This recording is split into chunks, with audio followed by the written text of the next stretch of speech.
what you see way up in the sky.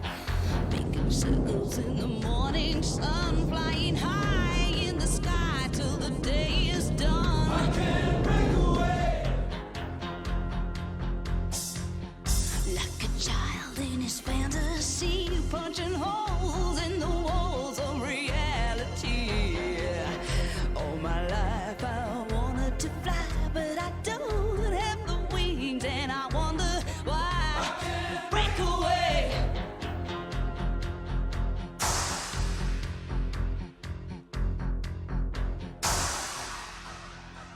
Oh, well, Mama told me when I was young, stand tall, girl, you're number one. But you can be what you wanna be, but you can't change the course of your destiny. I can't break away. Well, no, I can't break away. I can't break away.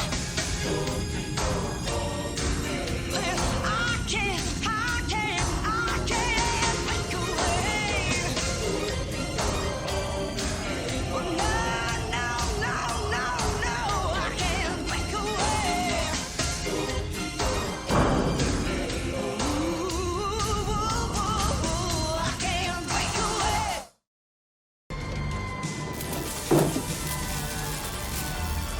Greetings, my excellent friend. Greetings indeed. Welcome in for episode 1.15 of Fixer's Heavy Metal History, Berlin. I'm so excited you are back within the community, and that things have kind of gotten to a place where you can be so wholeheartedly. I know I've said it in other places in Destiny stream this week, but very good to see you, my friend. Very happy that you're here. Yes, there is a quiz. There is a quiz at the end of the show in which Rocket is currently dominating. It's a season-long leaderboard. Where the top 3 people are going to get some swag from the store at the end of the whole series, which we're still a fair distance from with the French Revolution. And in case I didn't mention it, and I think I have, we will draw the line of demarcation for the French Revolution at the coup of Brumaire, for those of you that know what that is, when Napoleon really gets to that dictatorial power state. Won't be emperor yet, but it's a good line. So, what else has been going on? It's just the 4th day in a row I've streamed. I streamed Destiny the past 3 days. Speaking of Napoleon, Je vais vous say un triomphe terrible. En rousse. avec mes water slide. But it's 4th day in a row I streamed. The pack that is free tonight, if you type !SL, will get you either a free history pack of cards or a free Destiny pack of cards. One of the new cards inside. Yeah, 2 of you hit it at the same time. Yeah, pro streamer, my butt. But there's a new card added since last night for Destiny, which is the Big Wheel is back for Destiny. Made the scene, made the card, all that stuff. So, anyway. Might stream Destiny tomorrow. I've been having fun streaming it. We'll see. Yeah, just scroll up. Links there. So, we left off last week with France running headlong towards war with Austria in the spring of 1792. Well, Austria and Prussia.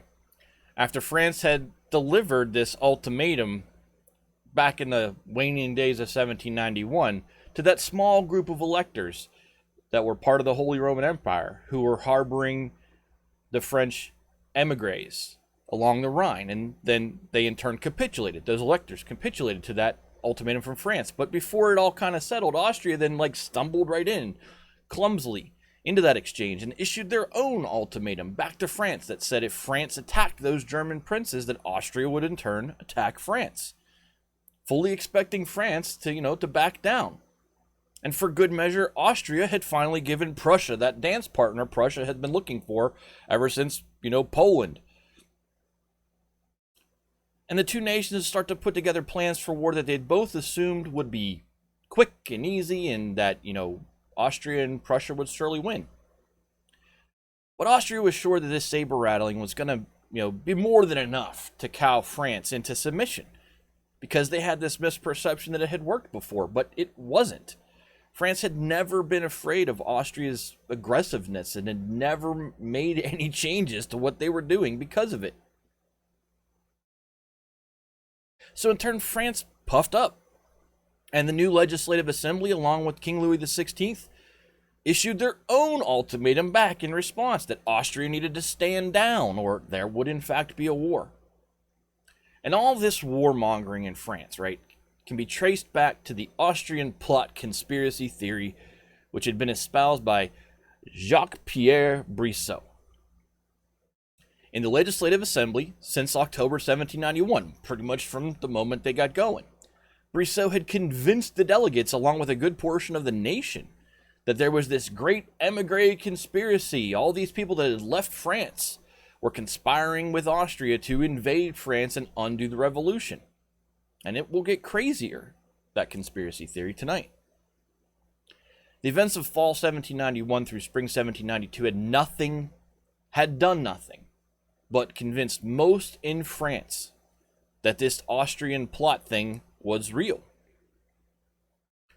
France in turn believed Austria was a stagnant relic, which could not possibly stand against a fully mobilized French nation, even though the nation really wasn't fully mobilized yet. Austria thought the French army was just in disarray. The French treasury was empty, which is still kind of true a little bit, and that the French leadership was just a bunch of amateur lawyers, which could not withstand a strong breeze, let alone the combined might of the professional, yet small, armies of Prussia and Austria. The Prussians thought the upcoming war would last less than 2 months, and would result in them getting new prime territory for not so much of an investment, insofar that those Prussian planners we talked about briefly last week were so sure that their worst estimates for this war was going to be 2 months that they advised the army to not buy new reserve horses because it wouldn't be needed and wouldn't be worth the cost. And that's kind of where we left things off last week. And if you'd like to get more of a recap on the episodes that we've gone through 1.1 to 1.14, there's a YouTube button down below in the panels. There's a playlist for the French Revolution there, and you can go enjoy the ever-evolving form that this has taken. So you'll notice on the whiteboard tonight that on the left side are the monarchs of the three belligerents, as they are called when you discuss a war. The belligerents here being France, Austria, and Prussia. This whole thing feels like just one bad decision after bad decision. Hasn't it felt that way for, like, the whole time? Where pretty much one bad decision after another, with the exception of some of the business the National Assembly did to grant freedom to people. Outside of that, but it took a ton of bad decisions to get to that. They made their own small set of bad decisions, and ever since the Legislative Assembly came along, because of some bad decisions made by the National Assembly where they had no real influence in that new constitutional body, they've made pretty much nothing but bad decisions since then. By the way, the episode with Puppies aired is on YouTube. There's your link. If you're interested in hearing us talk about educational streaming, among other things like the Outlaws and all manner of stuff in that hour, go check that out. So you'll recall that as the Legislative Assembly took power back in October 1791, that the Feuillants Club, that club that had been, no longer has Barnave, but had been headed by Duport, Barnave, and Lamette, that club had been able to get several of their members appointed to key positions within the ministry, though none of those ministers had been prior members of the National Assembly. This ministry that the Feuillants Club had been able to kind of engineer on their way out is known to history as, guess what? The Feuillants Ministry. So over the winter of 1791 to 1792, Louis is surrounded by this Feuillants Ministry. They favored strong prerogatives for the king, which makes sense because they had worked to deliver that to the king during the transition to constitution. But they were absolutely against the war. The Feuillants, what was left of them as we go into the winter and into the spring, the Feuillants as a club ideologically were opposed to all this war stuff, along with Robespierre. There were some out there that really weren't all about it. But one key position that this Fouillon Ministry, don't forget, this is your last week to earn tributes via muster for the book giveaway next weekend. We will be giving away the Black Count, either in audiobook, Kindle form, or physical copy. 10,000 tribute entry fee. We'll be giving that book away and sending that to you next week, and that we'll then have to figure out what October's book giveaway is going to be. But one key position that this Fouillon Ministry did not hold was Minister of War. The sitting minister had been appointed in 1790 and had not resigned until 1791. There it is. There's your muster. You don't get in, it's going to cost you 1,000 tributes to everybody. Mads learned that. Well, Mads didn't learn that. Manny played her last night because Manny played the muster when really no one was paying attention really late in the stream at chat. No one mustered, and she's down to like 6 tributes now. But again, they didn't have, within this Fouillon Ministry, control of the Minister of War position because the Minister of War had been appointed in 1790, and during this transition period, when this new ministry was being set up by the Fouillon Club, he didn't resign until pretty much the Legislative Assembly took over. And by that time that the vacancy had opened and had gone through the process of everything, the Fouillon were already diminished in terms of what power they had. And they were not able to get the position filled with an ally. Kays might have done it too, Rocket. So instead of the Fouillon Ministry having a Fouillon Minister of War, the Comte de Narbonne was appointed to the role, and he is left column, middle row on your whiteboard. Narbonne was an old drinking buddy of Talleyrand's, and both he and Talleyrand remained that unreconstructed liberal noble in the tradition of the Society of 1789 kind of guy. It was actually at Narbonne's initiative that Lafayette got that high command he was looking for in this war that was to come in September 1791. Narbonne also believed that this quick and easy war that France would surely win was just the thing that France needed to reaffirm the legitimacy of the Constitution of 1791. Narbonne even went so far as to go on an inspection tour of the whole army over the winter of 1791, and he came back with a report to the King and the Legislative Assembly that everything was great, even though we kind of know things aren't great, right? We know that officers have been leaving the army in droves. But Narbonne said in his report that only a few more thousand more troops were needed to fill some gaps here and there and some personnel. And it obviously goes without saying this is an extremely optimistic assessment of the state of the army, given that whole mass exodus of the officer corps that had done nothing but accelerate over the summer of 1791. He did get you all killed. So here we are, the precipice of war. By March 1st, 1792, war had become pretty much unavoidable due to all this brinksmanship and arrogance of all the parties that were involved. March 1st, 1792 was that day which Louis had marked as that ultimatum day for the Austrians to stand down. But the Legislative Assembly had received a response by then, and as they read it on March 1st, 1792, it was not the contrite message of capitulation or hesitance from Austria, but yet another aggressive retort, demanding yet again that France stand down. So it's like two barking dogs that don't realize that their barking is doing nothing, and they're just getting madder at each other because they're barking. This ultimatum, this response to the ultimatum from the Austrians, sent the Legislative Assembly into a fit. And it was one of the two key things that pretty much made war unavoidable. Yeah, Austria wouldn't back down from the saber rattling. But there's another thing. We always talk about how timing, what's the timing? Oh, that's horrible timing. We must have said, that's horrible timing, round about 10 times so far on major things in 15 episodes of the French Revolution. The other thing that made the war now something which France, Austria, and Prussia could not arrest the momentum of was the sudden death of Holy Roman Emperor Leopold II that very morning. March 1st, 1792. This guy right here, Emperor Leopold II, dies. Who takes over in Austria? Well, I just so happen to have the picture of the guy who's going to take over in Austria.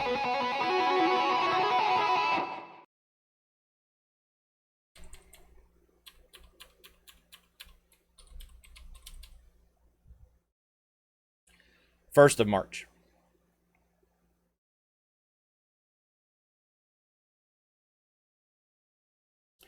Who takes over in Austria is 24-year-old son of Leopold II, Francis II. 24-year-old kid.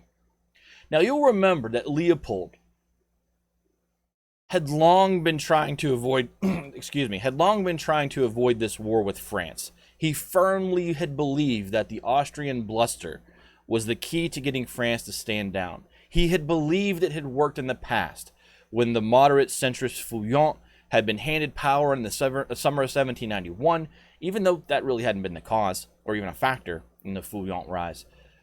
Leopold still, though, thought that the same was needed to get France to turn their back on Brissot and his warmongering friends and get the Fouillon back into power.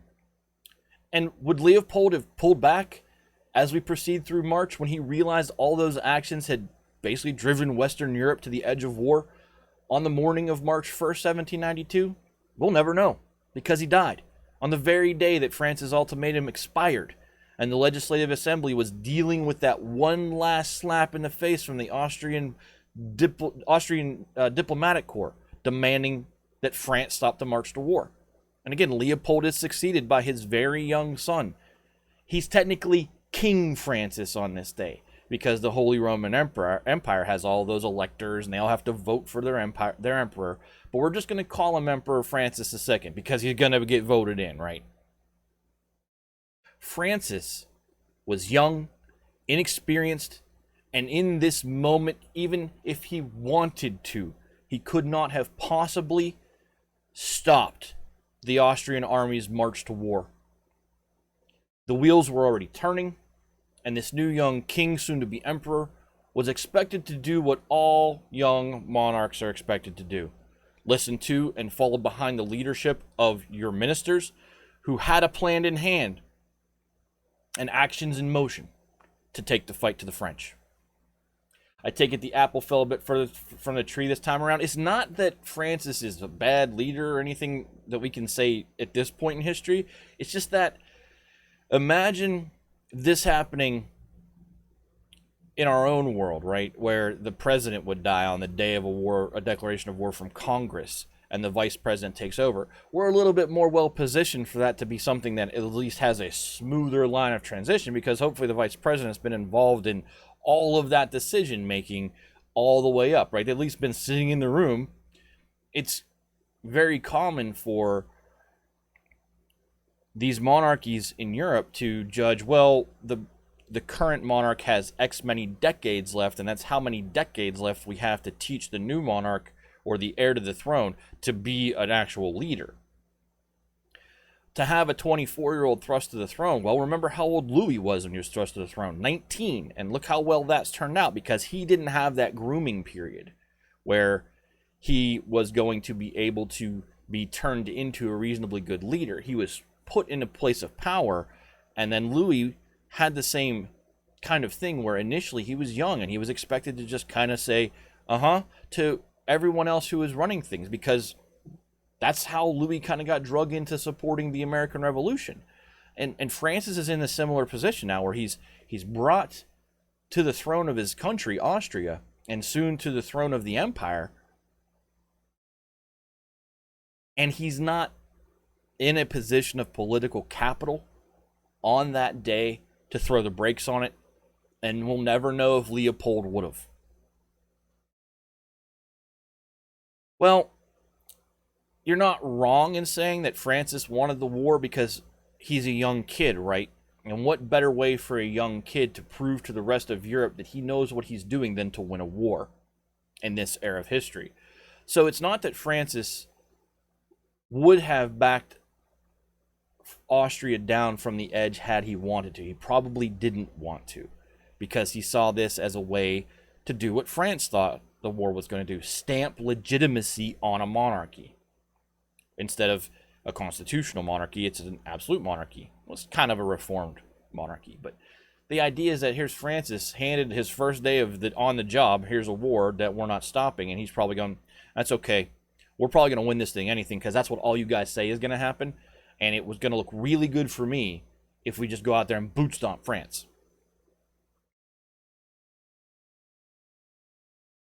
Remember to clonk that follow button. So as has been said several times during the lead up to this war, all of the Austrian bluster, threats, ultimatums, all they did was put France politically in the pocket and fully in line with Brissot and his pro-war allies. Adding fuel to this fire as well was that someone in the assembly had procured a copy of the so-called ultimatum which Louis had sent to the Austrians, demanding they stand down or face war on March 1st, and apparently it really hadn't been all that threatening or as strong in language as the whole war movement group of people would have wanted. It had been written by a fouillant bureaucrat and the foreign minister named Claude Antoine de Vladec de Lessart, but we're just going to call him Lessart. Lessart is not on your board, because he's not really going to matter that much. Lessart obviously shared the anti-war stance of his fouillant brethren, and in turn had not pressed all that hard in this ultimatum, as the warhawks in the assembly probably would have wanted. The weak language of Lessart's ultimatum seemed to explain perfectly to the Legislative Assembly why the Austrians seemed perfectly fine with responding to it with further just naked aggression toward France. Hey, Mads. Lessart's ultimatum wasn't the thundering, you will suffer the wrath of the fully mobilized French nation, in the way in which Brissot and his warmongering group wanted France to sound strong and aggressive. And so, feeding into that Austrian plot conspiracy, well, obviously this guy is a part of the problem. Look at him. He can't even write something threatening. So it fed right further into the whole narrative that Brissot is spinning. The Legislative Assembly was so outraged by Lessart's ultimatum, they voted immediately on March 1st to impeach him, which is why he's not on your board. But War Minister Narbonne then did something that was a little unprecedented. He publicly laid into his anti-war Fouillant Ministry colleagues. And remember, Narbonne's not a member of the Fouillant Club. He's more in line with Talleyrand. He sees the war as a chance to stamp legitimacy on the constitutional monarchy established in the Constitution of 1791. You really didn't do this in 18th century Europe. You didn't go out there and publicly lambaste your colleagues in the ministry. So instead of sacking the weak-kneed foreign minister Lessart, Louis fired his loudmouth war minister, and he fired Narbonne. This in turn, so Francis's father's death it was natural. It was not assisted at all. He wasn't old, like we would think 80 old Berlin, but he wasn't young. I mean, he was the second of two brothers to serve as the Holy Roman Emperor. Joseph the third was emperor beforehand, and so Leopold had only been emperor for a couple of years. And the other thing that's interesting, The other thing that's interesting to note about both Joseph and Leopold is they're both Marie Antoinette's brothers. So the person who's now in charge of Austria is Marie Antoinette's nephew. But no, there's no foul play suspected, I don't think, ever, that I've read anywhere in the death of Leopold. I don't think anyone had the idea that he may pull back from the brink. I just think that that's what he thought was going to happen, and he wasn't faced with the decision. Maybe he had contemplated it, but there's nothing that suggests he would have backed down. But he would have been in a much stronger position to back down, because while he had only been emperor for a few years, he was well established within the whole Austrian Holy Roman Empire construction of power. It is interesting timing. It's one of those interesting timing things that has repeated itself, like the interesting timing of crops being pummeled by hail, which has led to bread crises and things like that, bread crises and things like that.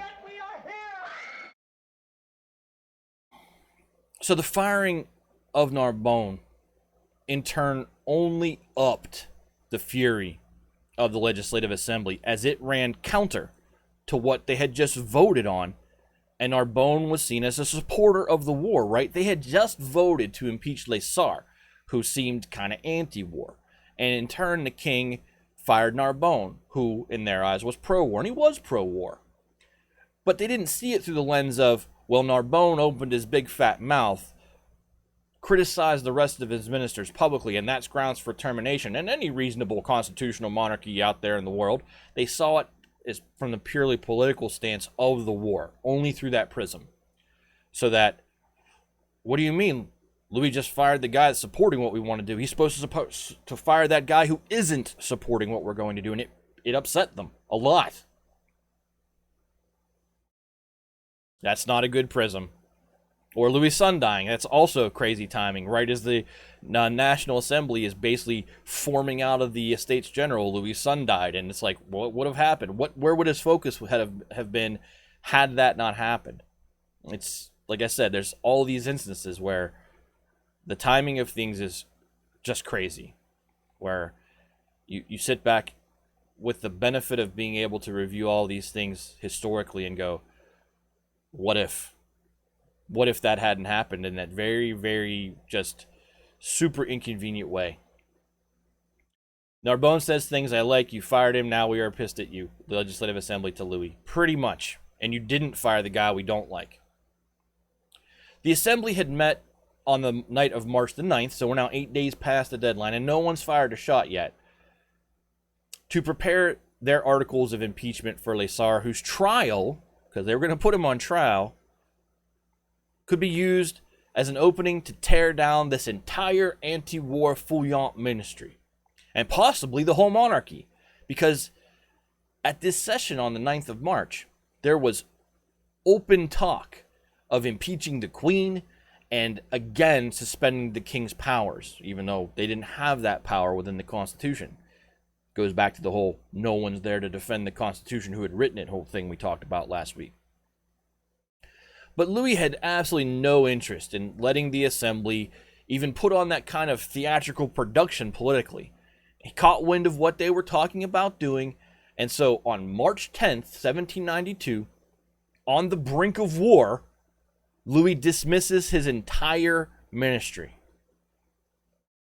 He formed a new one from a list of acceptable candidates that the fully ready for war Legislative Assembly slid across his desk and said, here you go, here's who we won't be mad about. And this is important. This new ministry has become known to history as the Girondin Ministry. We talked about the Girondins, we've kind of hinted at the Girondins for a couple of episodes, but this is where the Girondins come to power within the ministry of King Louis XVI. We'll talk even more about the Girondins next week, because the idea of them is going to be really important to what happens next week. But they get this name attached to them because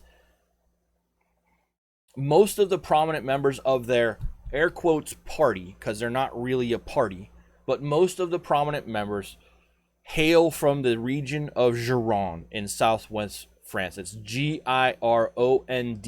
So Girondin is Girondin.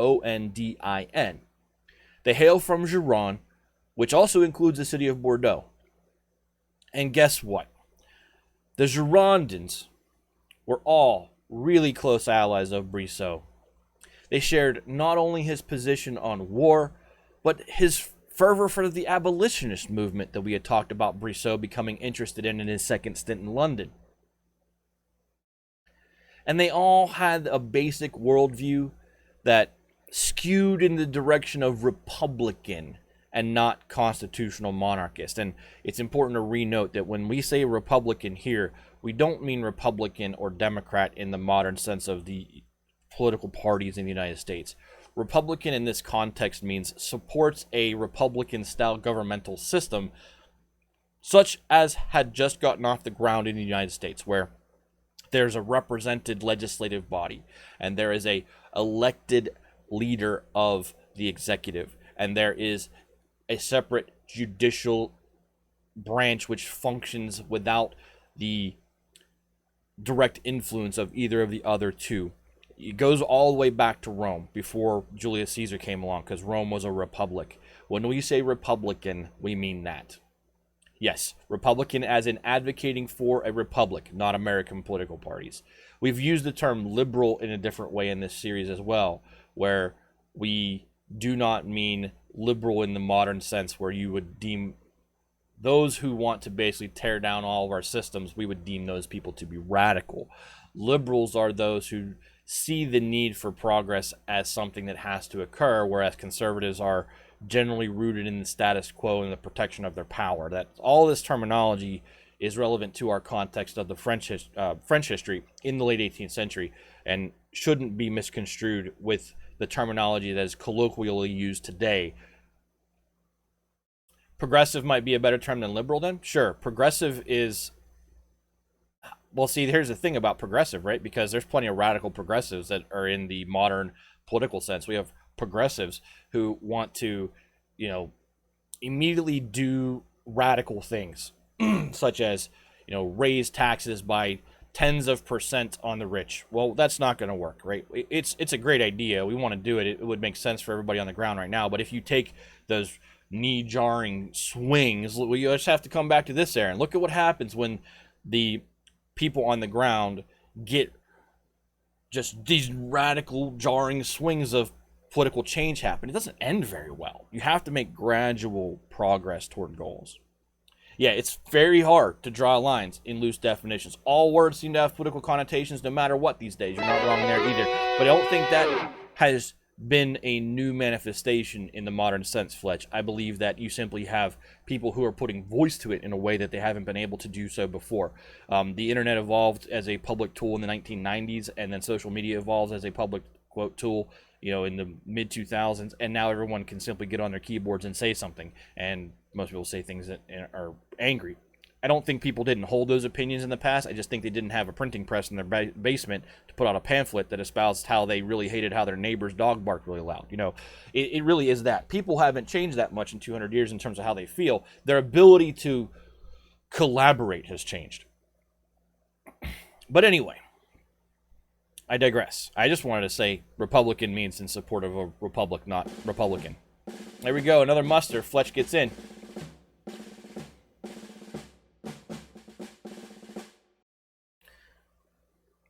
When we talk about the Girondins, and that's actually a decent segue, when we talk about the Girondins, there's no discernible club. They didn't meet at, a place that named them the Girondins. They're not the Feuillants. They're not the Jacobins in that sense. What's up, K-Jax? There's no club. There's no party. There's no official platform or voting block where they're walking out the door with instructions for other people to do things in a certain way.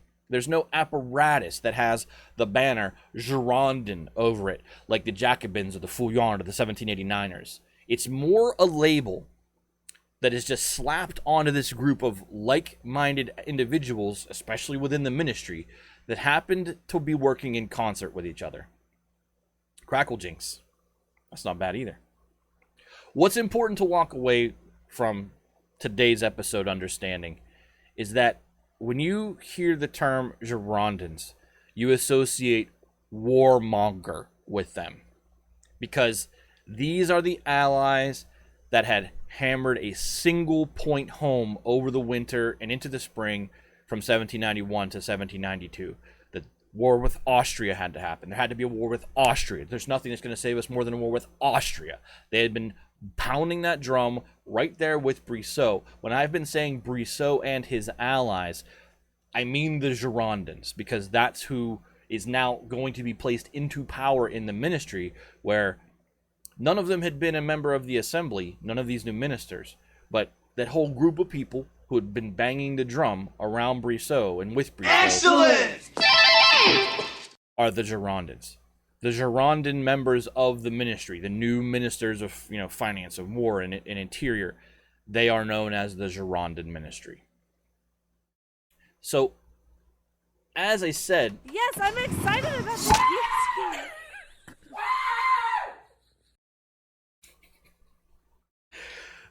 Took me right off my train of thought. So like I said, the Girondins didn't have like a clubhouse where people showed up and met and debated in the same sense that you have in your head now the Jacobins, where the Jacobins have like at least 3 meetings a week, and it's the public theater where everyone can just kind of watch what's being discussed. The Girondins didn't have that. The place where they had been meeting and continued to meet after hours was the salon of one Marie-Jeanne Manon Roland de la Platière, upper right of the grid of individuals. We're just going to call her by the name history calls her, which is Madame Roland. She was a politically ambitious young woman from Lyon who married a politically ambitious manufacturer and sometime philosopher named Jean-Marie Roland, who's middle of your grid. But by all accounts, Madame Roland was the far more impressive and influential and intelligent member of the pair, but the rules of the day said that she was forced to sit on the sidelines and effectively work through her husband like a puppet master. And as the revolution had picked up steam, the couple had moved from Lyon to Paris, where Madame Roland did what she was able to do, according to those rules of the day. She began to host a regular salon, through which most of the future Girondins came in contact with each other and regularly attended. And this is the informal clubhouse for the Girondins, not the Jacobins, even though most of the Girondins are members of the Jacobins. I think almost all of them are. Their internal warmongering Girondin planning spawned from Madame Roland's salon, which is just, come on in and formal society gathering, do your thing, talk amongst yourselves, conspire. She hosted this. They spawn out of this salon. But the salon also elevated her husband's profile enormously. Tea and biscuits were served, I hope so. But the salon elevated her husband's profile enormously. And so when Brissot began his domination of the assembly and orchestrated the destruction of the Fouillon Ministry in 1792, Madame Roland made sure her husband, Jean-Marie, was appointed Minister of the Interior. And those little sandwiches, those are nice too. So with all that said about the new Girondin ministry, the leading figure within it was not a Girondin at all. Because not all of the names that went across the desk were, Girondins in the sense that they hung out with the rest of the Girondins. The new leading figure in the new Girondin ministry was the new foreign minister, Charles-François de Mauriez. De Maurier is the right way to say it. Charles-François de Maurier. De Maurier is right column, middle picture. The guy with his hand on his hip and the red pants. He was a career soldier, de Maurier. Can you zoom? I certainly can. You want to see de Maurier?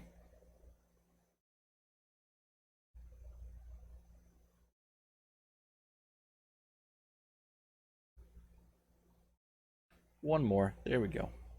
All right, so de Maurier was a career soldier. He was a veteran of the 7 Years' War, which in America we know as the French and Indian War. He blamed the disastrous consequences of that war for France. Remember, France lost that war. And not only did they lose influence and territory in North America, but they lost influence and territory all over Europe. He blamed the outcome of that war firmly on the Austrians. And he hated them.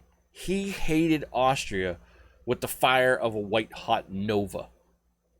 So de Maurier's alliance with Brissot and the rest of the Girondins is not rooted in any shared political principles apart from the fact that they all wanted to go fight a war with Austria.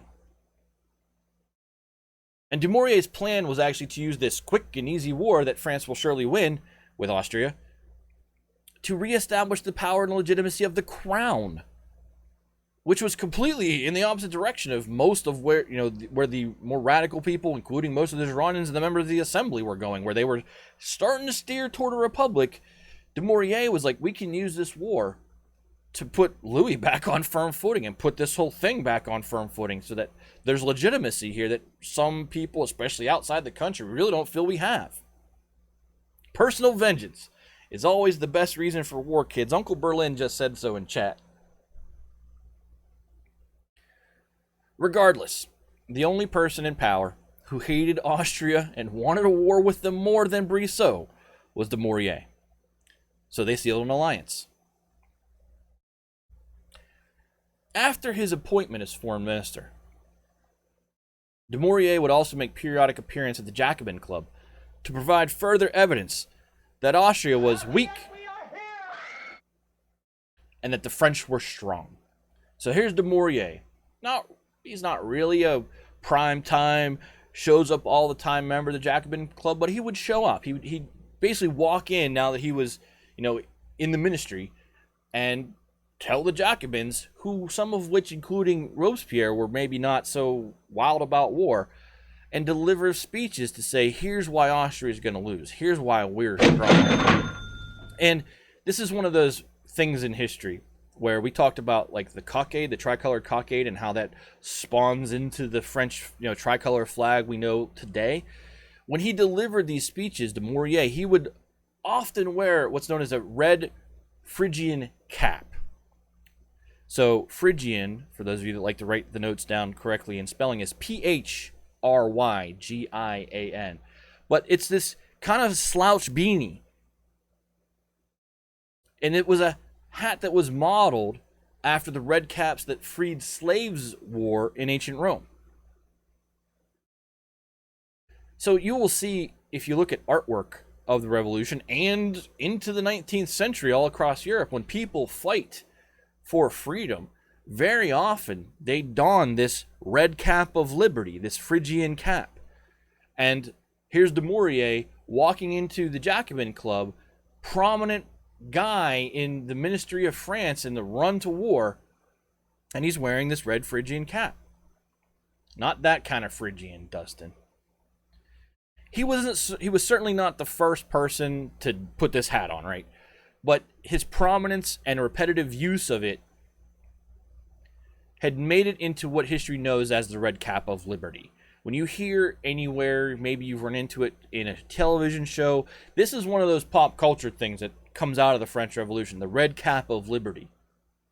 Those of you who've read the book on Lafayette that Mike Duncan put out and have gotten to the end of it know that Lafayette refused to put on the red cap of liberty when it was handed to him later in his life because it represented a terror to him. But in this moment, we have Dumouriez associating the revolution and the continued march of France to greatness within the Jacobins by putting this hat on. The sans-culottes would adopt this bonnet rouge, red hat, as a part of the unofficial uniform of the urban masses in pretty quick order. So again, if you look at artwork from 1792 on of the sans-culottes, you'll see them, drumming on a drum, carrying a tricolor, and wearing this red cap. You are broke. That's okay. The red cap of liberty would become an undying, enduring symbol of the French Revolution, right alongside the tricolored cockade. And those who wore it were allies of the revolution, insofar as that could even be defined, right? Because we have, we have this whole, what is loyalty to the revolution at this point? Depends on your perspective. Oh, good. So, we're going to take our first break here, because when we come back, war will be declared, and the first fight is going to take place. We'll get up to that fight, we'll get into what happened, how it didn't go according to how anyone in France thought it was going to go, and then later on in the episode, we'll get into what the reaction was within the Legislative Assembly to that first, quote, battle, because it really wasn't much of one. And then what happens to the Girondins? And that's going to be hugely important. So thanks for hanging out tonight, everybody. We will be back in a few minutes. Make sure you stand up, take a break, get a drink, stretch your legs, make sure you stand up. And we'll pick this up when the war actually starts between Austria, Prussia, and France in 1792. One last thing. It lasts a generation, right? So it's not going to go the way they planned. You're not wrong, Rocket. It will last a generation. But I think I more meant France expects it to be easy and that they would surely win, and neither one of those things are true even in this first battle. But we'll be right back. Do all that stuff I just said. I'll talk to you in a few.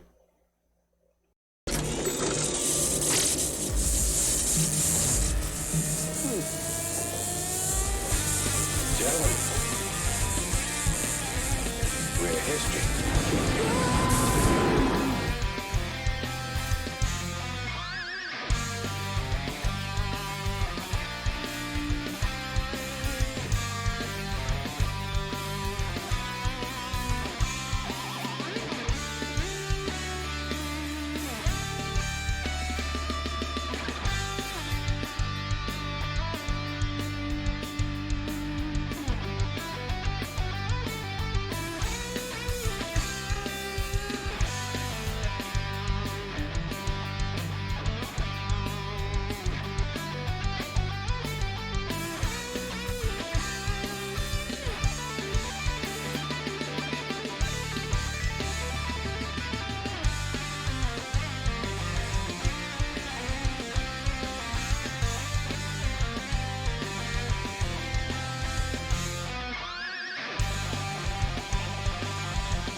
Remember to clonk that follow button.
Well, I'm glad you're going to be able to stay, Berlin. Welcome back, everybody else. It's really good to see you. I missed you for sure as a friend. I respected the time off you needed and the reasons, but I'm very happy to see you back. Fletch, can't talk to you about gambling. I can tell you that You do have a VIP diamond now, and your chances are better. So for those of you that don't know how this all works with the whole muster gambling, mods have the best chance, right? Because why wouldn't they? The mods are the ones that are here. I don't always keep an eye on chat during especially this series. It's very difficult to do because I want to look at the camera. So the mods have the best chance. VIPs have the best chance after that. Subscribers have a better chance. If you're not a VIP but a sub, you have a better chance. And everybody else, maybe not, because they cheat. And don't forget about that episode with puppies. It was pretty good. I enjoyed the conversation that we had. We got into things like where did the Big Outlaws come from and why we're not a stream team and why we're a community. And I dropped Gilly's name and Dustin's name quite a few times in there because we collaborate on a lot of stuff. But yeah, make sure that you're hitting that up. And probably, Fletch, one of the reasons that Muster may have hit you bad is because Muster doesn't care if you're here, by the way. The whole idea is you have to reach a certain threshold of people who participate in the muster, and if that certain number of people are not here and a muster is called, everybody loses 1,000 tributes. So it's kind of like, hey, maybe I should show up to protect my tribute pal. Yeah, well, I guess one of the things I talked about in the episode is how, Gilly and I have solved a lot of technical issues for the community, but that's just one skill. And Dustin comes up with off-the-wall ideas that me and Gilly probably wouldn't think of, and then we're like, oh, we could help you, do that. Or, it's really a collaborative group, and it's a really good conversation. It's about an hour and 9-minute episode. I really encourage you guys to go check it out. And I may have just adjusted the muster odds one way or the other based on commentary and chat. It's up to you to test that out over the next, hour and a half, 2 hours. Yeah, and there's no way I could encapsulate. I really wanted to do that initial intro for you, Berlin, so you knew what happened last week. But for sure, there are 14 prior episodes. They run between 2 hours and 51 minutes and 2 hours and 17 minutes, depending on the topic that week. They're there on a YouTube playlist. You can just slam through them. The format got better at about week 3, where we started to use this whiteboard, and I was able to zoom in on things and be a little bit more dynamic with stuff. We actually have a board up above that has all the dead people and the people who have fled France. But anyway, where we left off is there's de Maurier in the Jacobin Club telling everybody in the Jacobins that France is strong and Austria is weak, and all the reasons that the Fouillon Ministry was, deposed and replaced by the Girondin Ministry. But by the end of March, Austria learned that their warmongering had backfired by seeing this war party, the Girondins, which really wasn't a party, but they had pushed their way into power in the ministry. So in the middle of April, Austria moves 50,000 troops to the border. And it now is clear it's not if, but when war is going to start. I don't see Austria as weak in the sense of, if we look at war from 1790 prior, Austria is not weak. Russia's not weak. Prussia's not weak. There's a whole thing about Prussian military discipline, right? Remember, there were individuals who wanted to bring that into the French army, and it backfired from a morale perspective because it was so harsh. These other great powers aren't weak, but it is a numbers game eventually. And we're going to get to that numbers game. We talked about the levée en masse and levée of 300,000 last week. We're going to get to that because France is about to find out that things are not going to go the way they thought. But again, in the middle of April 1792, Austria realizes that this war is happening, and they move 50,000 troops to the border. When the reports of these troop movements start to make it back to Paris, the Legislative Assembly determines there could be no further delay, and it was time for the king to make good on Les Sars' ultimatum. Lack of communication method hurts too with any intelligence. A snapshot you take is automatically a weak goal. Yes. We're actually going to find that out in a little bit. No way! Yes way!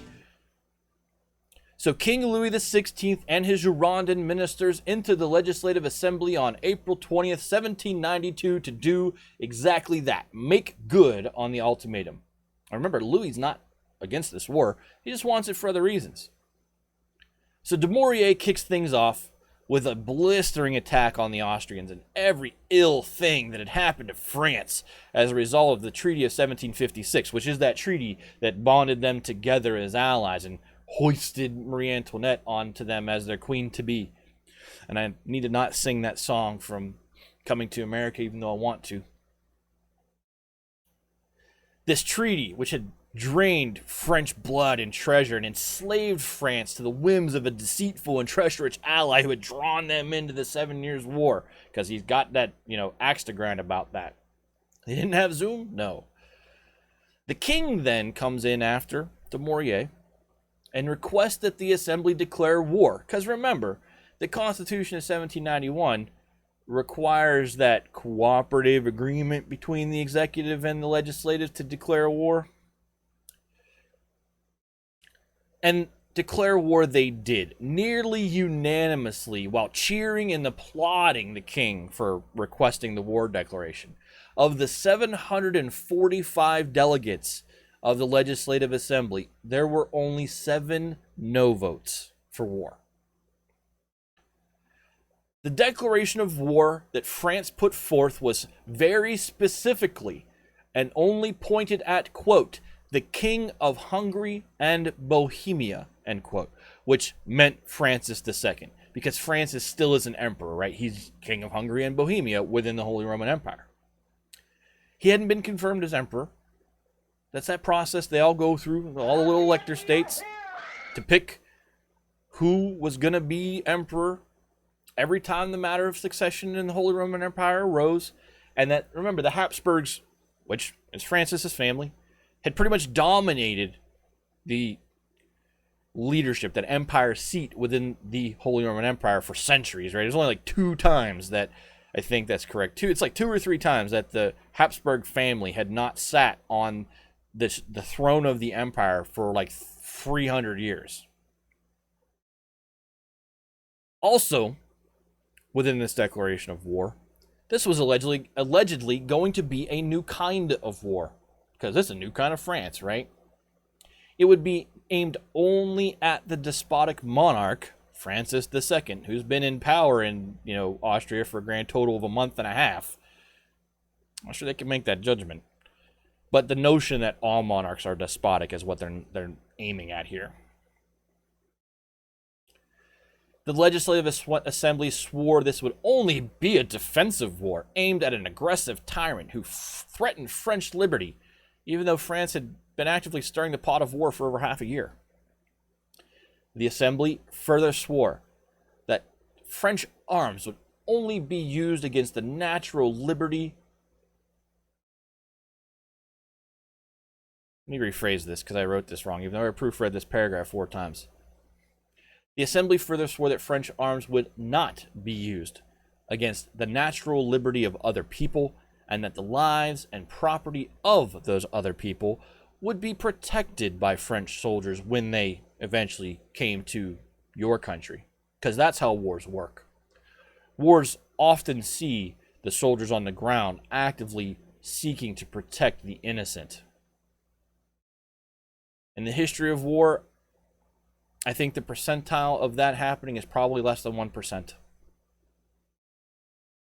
This was to be used later, though, as a convenient excuse for occupational French forces to enforce French ideas of liberty onto foreign peoples, regardless of if that is what they wanted to live under, these ideas of French liberty. Regardless of if they wanted it, France would use this "we're protecting you" line to enforce French liberty on them. These pledges all sounded great and probably induced some of the members of the Assembly who maybe weren't going to vote in favor of the war to vote in favor of the war, because they had guarantees now, right? It's written down in this declaration of war. We're not going to be harmful to the other people of Europe, just the despotic monarchies, right?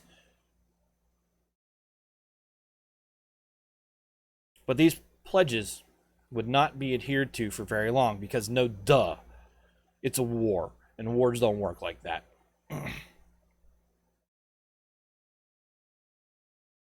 On the Prussian side, King Frederick William II of Prussia was delighted that France was taking the initiative to declare war, because when this quick and easy war that the Prussians would surely win was over, it meant that Prussia could extract more concessions from France at the treaty table, because France had been the aggressor in their war of self-defense.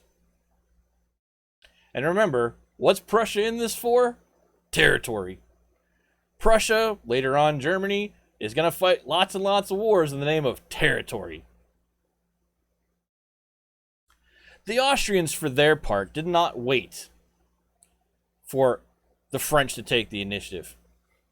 On April 28th, 2 days before they actually had received in hand the French declaration of war, Francis II and his ministers had already declared war on France. And so the war begins.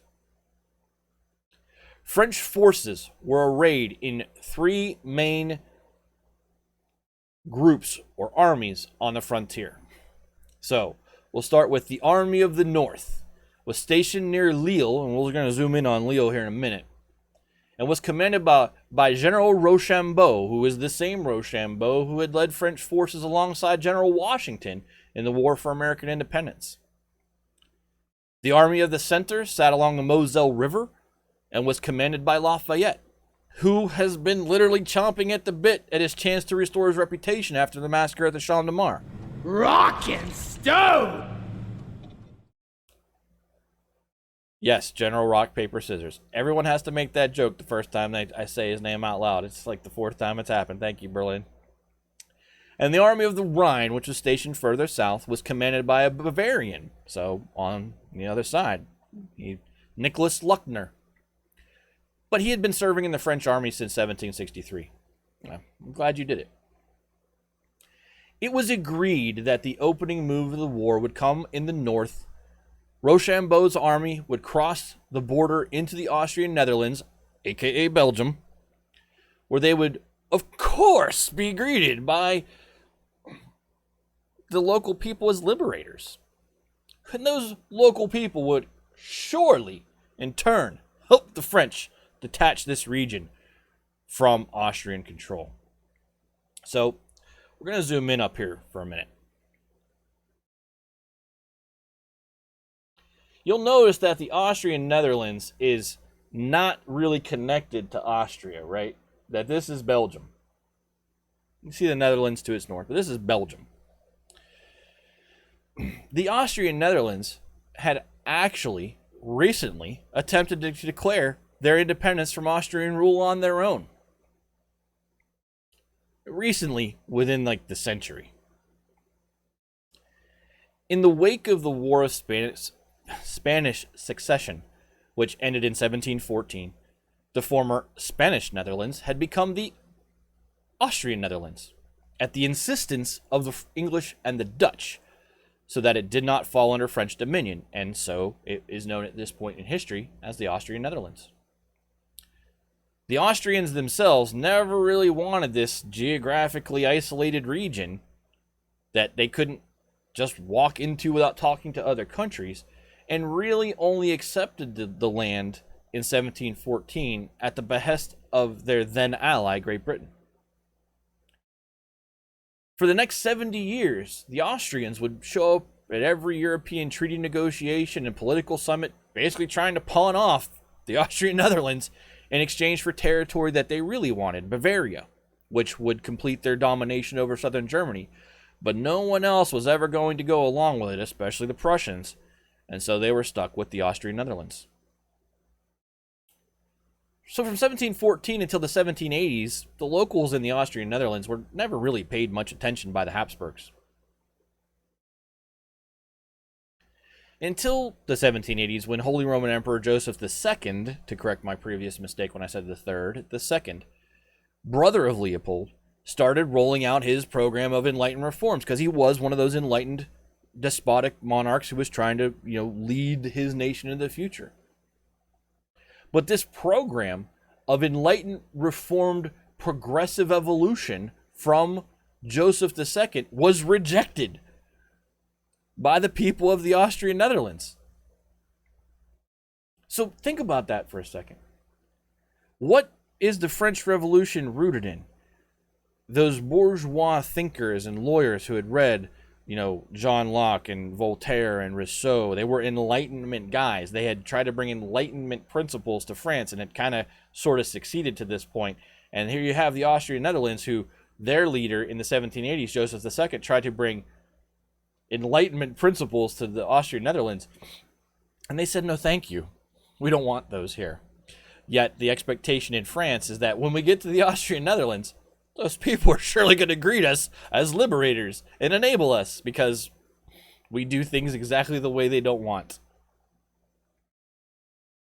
So shortly after the French Revolution broke out, the local population in Austria rose up, and the Austrian Netherlands rose up, kicked out the Austrian garrison in 1789, and declared themselves the United Belgian States. But they were really still the Austrian Netherlands. This self-declared little country, the United Belgian States, was recognized by no one as a country, and it was also badly divided internally. So one of the first things Leopold II did after the death of his brother in 1790 was to roll an army into the United Belgian States simply to reaffirm that, nah, you're the Austrian Netherlands. The important thing here is to recognize just how badly the revolutionaries in France misread what was happening on the ground in the Austrian Netherlands. This is a nation who had opposed Enlightenment reforms coming from Joseph II.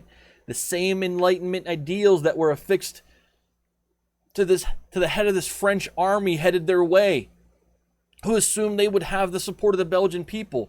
The rebellion in the Austrian Netherlands had been led by Catholics, conservatives, and nobles opposed to losing the rank, status, and privilege that Joseph sought to reform. Sound familiar?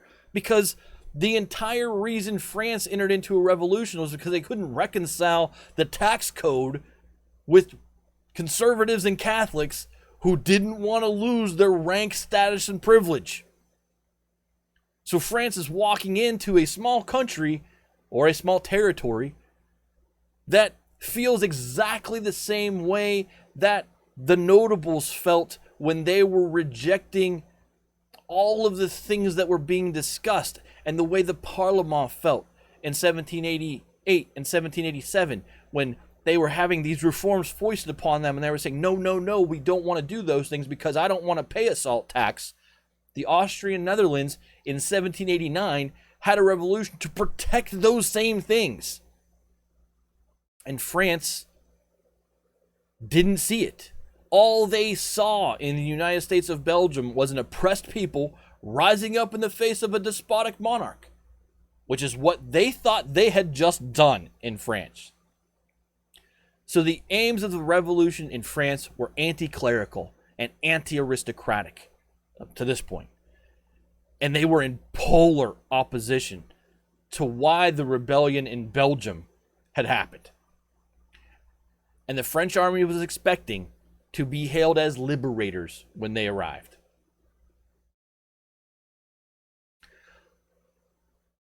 So on April 28th, 1792, the same day the Austrians issued their declaration of war without knowing that France had already declared war, the first French troops crossed the border.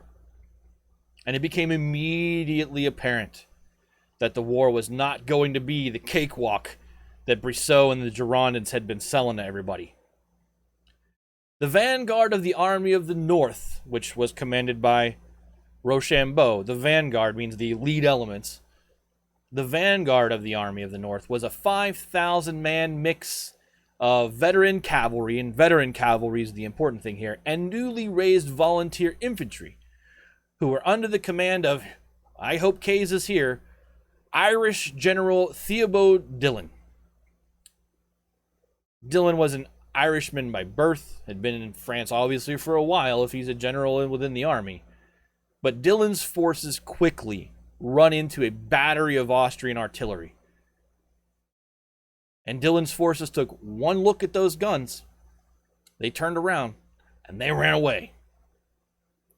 And the most demoralizing part about this flight was that it wasn't triggered by the new volunteer infantry, but by the seasoned cavalry, which was not a good sign for things to come for the French.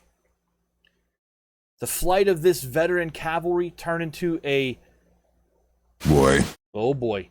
It ran into a pre-planned withdrawal of some forces further down the line. It's not uncommon for forces to move back and feint and etc. This cavalry fled into this withdrawing by order batch of infantry. And then all of a sudden, the whole line's enveloped in a panicked retreat. And this is where I said in the opening credits, we're never going to forget about Dillon, because he's only going to get like this paragraph and a half, but you're going to remember Dillon. Dillon sees this whole vanguard, all the units he's responsible for and in charge of, he sees them collapsing without order, in disarray. Not an organized, disciplined retreat. They're just running. And he runs too. And he takes refuge in a peasant cottage, and it's on the French side of the line.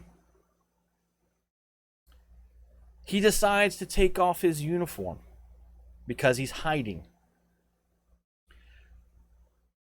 And the peasant who was sheltering him suspected he was a traitor and alerted some nearby soldiers, who grabbed the general and took him off in custody to Lille. And this is an important thing. The military uniform, whether there's a Geneva Convention or not, has historically been a cloak of protection, especially for officers. It afforded them safe conduct and quarter in most instances. And another famous example of this is when British Major John Andre, and this is in the American Revolution, was captured in civilian clothes after his meeting with Benedict Arnold, when Arnold was attempting to betray West Point to the British and General Clinton. Andre was captured out of uniform, and he was basically the head of British intelligence, always in uniform, basically in New York for the entire time he was fighting that war. But for this rendezvous with Benedict Arnold, Andre had to take off his uniform to slip through the lines. He was captured out of uniform, with documents that described West Point's fort's defenses, layout. And Washington hung him as a spy, instead of potentially trading him for another officer the Continentals wanted back, or shooting him by firing line, which was what officers got when they were executed. This idea that Dillon took off his uniform is really, what? You're in France. Why would you take off your uniform? But he did. Ari picked the worst freaking time to interrupt you for 15 minutes. Sorry, my friend. But the fighting started, and it hasn't gone well for France. I can recap it for you. France rolls into the Austrian Netherlands. The French lead elements see some cannon. They go, uh-oh, and the veteran cavalry turns, runs, crashing into some previously planned withdrawing troops. They all create this mass panic withdrawal across the entire line, and the general in charge hides inside a French cottage where he's taken off his uniform, and a French civilian has said, I wonder if that guy's a traitor, and turned him over to some soldiers. That's a recap of the last 10-ish minutes anyway. So once he arrived in Lille, General Dillon didn't even enjoy a kangaroo court. He was convicted of treason by a mob. Remember to clonk that follow button. He was convicted of treason by a mob of regular soldiers, guardsmen, and civic-minded locals, who then stabbed him to death and hung his body from a lamppost. I'll put General Dillon on the dead people list just because he should be there. But he wasn't big enough to be a part of the board of, what's going on here today. Luckily for France, neither Austria or Prussia was really in position to take immediate advantage of the situation of this massive, really no reason for French retreat. Yet the old Delaunay formula is still in action, indeed. But Austria and Prussia couldn't press the advantage because Austria just declared the war the same day. They didn't realize France had crossed the border into the Austrian Netherlands yet, and Prussia was pretty much waiting for France to make the first move so that they could get more at the bargaining table at the end of it all. So they couldn't press. They weren't organized to press in on a retreating line of army. And for those of you that don't understand tactics on the battlefield, The moment an army breaks is the moment the army dies. Up until that point, you have a reasonable chance of staying alive. But once an army breaks, mobile elements of the other army are going to run you down. Whether that's cavalry or mechanized infantry or tanks, as we talk through history. The moment you turn your back to your enemy and run is the moment the opposing commander goes, get them, because they're going to chase you down and cut you down. The entire basic concept of war in this era is two lines are there trying to beat each other down to the point that one line says, we're done, we have to go. Whether you survive or not comes down to whether you conduct a disciplined withdrawal or if you rout. A disciplined withdrawal, which is what Washington was really good at. It's why we have the United States today. Washington didn't win many battles, but he sure kept an army together. And disciplined withdrawals preserved the Continental Army, as opposed to, had the Continental Army routed, the British would have run them down. In this instance, this is not a disciplined withdrawal. This is a rout. They routed themselves, right? They looked up on the hill, they saw the artillery, and they ran, absent orders to withdraw. And had there been organized Prussian or Austrian cavalry on the field ready to go, it's very, very possible that the Army of the North could have been annihilated this day. Yeah, oops, I left the stove on. It's not a battalion. It's 5,000 troops that, in turn, kind of turned their own line and made the whole army run. Pretty impressive. You're good enough to rout yourself. It's not wrong. The consequences of this fiasco, this battle, which really wasn't a battle because they really didn't shoot at each other, was twofold. It absolutely destroyed the remaining morale of the French officers. Remember, French officers had already been emigrating. More than half their corps had already left France.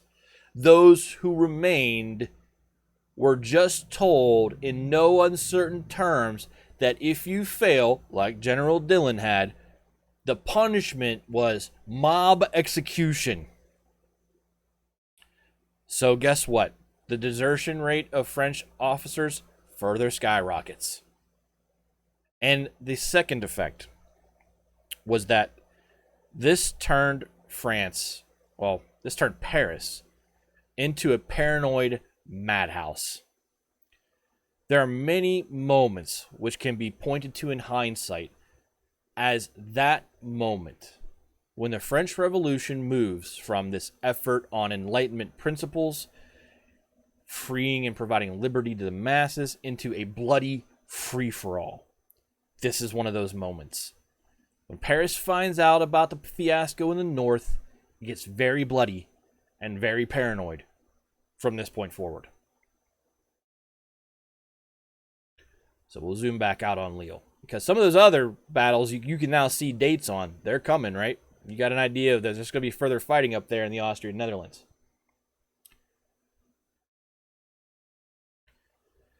So the reaction at home.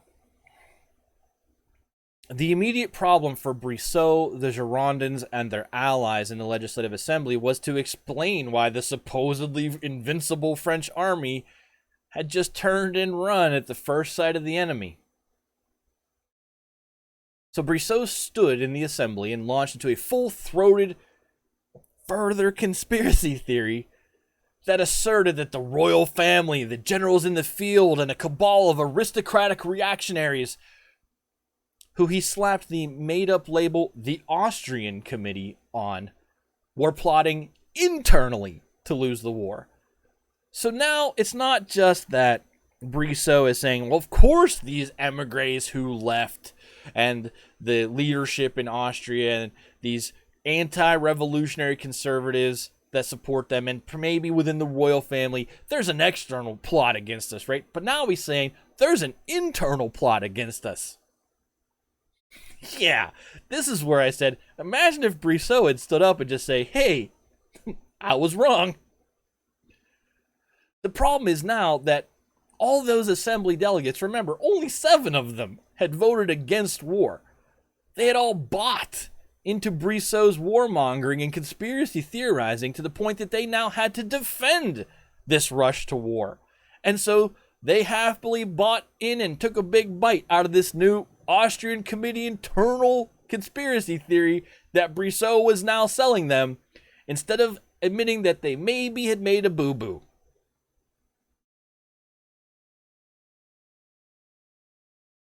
When the three top generals, Rochambeau, Lafayette, and Luckner, sent a joint dispatch back to the Assembly on May 18th urging peace, rather than risk... Yeah, he is a little bit of a nut job. He's also got a bone to pick with the monarchy, because the monarchy threw him in jail. I get to say the word again this week, because the monarchy had thrown him in jail in the past, in the Bastille, because Brissot had published a pornographic pamphlet about the Queen. He definitely has a bone to pick with the king, but he's certainly off his rocker too. But when Rochambeau, Lafayette, and Luckner, leaders of the three major army elements, sent a joint dispatch back to the Assembly on May 18th that urged peace, rather than risking these new and poorly led, due to the lack of officers, armies in battle, it just served as further proof for those who needed it that Brissot's conspiracy theories were true, and that there was a plot within the army to hand the war to the Austrians. Look at this. The leaders of all of our armies are telling us we should sue for peace. Of course they're in on it. Not that they actually had good intentions and were speaking the truth. Does anyone have common sense? Yeah, I think Rochambeau, Lafayette, and Luckner have some common sense. I just think they don't understand their audience at all. We talked about last week how once you stand in opposition to the momentum of war, it's very politically crazy to do so, and that, you know, Robespierre was one of those few people crazy enough to do so. Obviously, Rochambeau, Lafayette, and Luckner are also crazy enough to do so at this moment, but these guys are not seen as part of the revolution as much as those in Paris are, right? They're out there, and Brissot just painted a picture before the arrival of this letter that, of course, there's a conspiracy within the army trying to undermine our ability to succeed in the war, and then they get a letter from the leaders of the army saying, hey, maybe we should quit. Why is it that so many people who are lying out of their butts are charismatic? Because that's why they're good at lying out of their butts. They've had plenty of time to get good via their charisma at lying. If you don't have charisma, you're not going to be very good at it. It is a mob mentality. Mob mentality is going to take over near the end of this episode as well, and definitely in the next week. So the problem, of course, did not lay with the French army or the cause they were fighting for, but with this sinister, fictional network of French enemies within their own borders now. And the Assembly turned all of their attention towards rooting out these supposed enemies. Yeah, a person is smart, people are dumb animals. Yep, that's a great line from Men in Black. A person is smart. So in order to root out these enemies, on May 20th, they passed a law which placed all foreigners under surveillance via that committee of surveillance we talked about last week. Puts them all under surveillance, any foreigner. So now we've gone from patriotism to nationalism, right? Patriotism is love of one's country, fighting for one's country, but this is a nationalistic move where we don't trust outsiders. Nationalism is what the United States has experienced for 4 years and is still grappling with. Nationalism is what drives Germany to do what they do in World War II.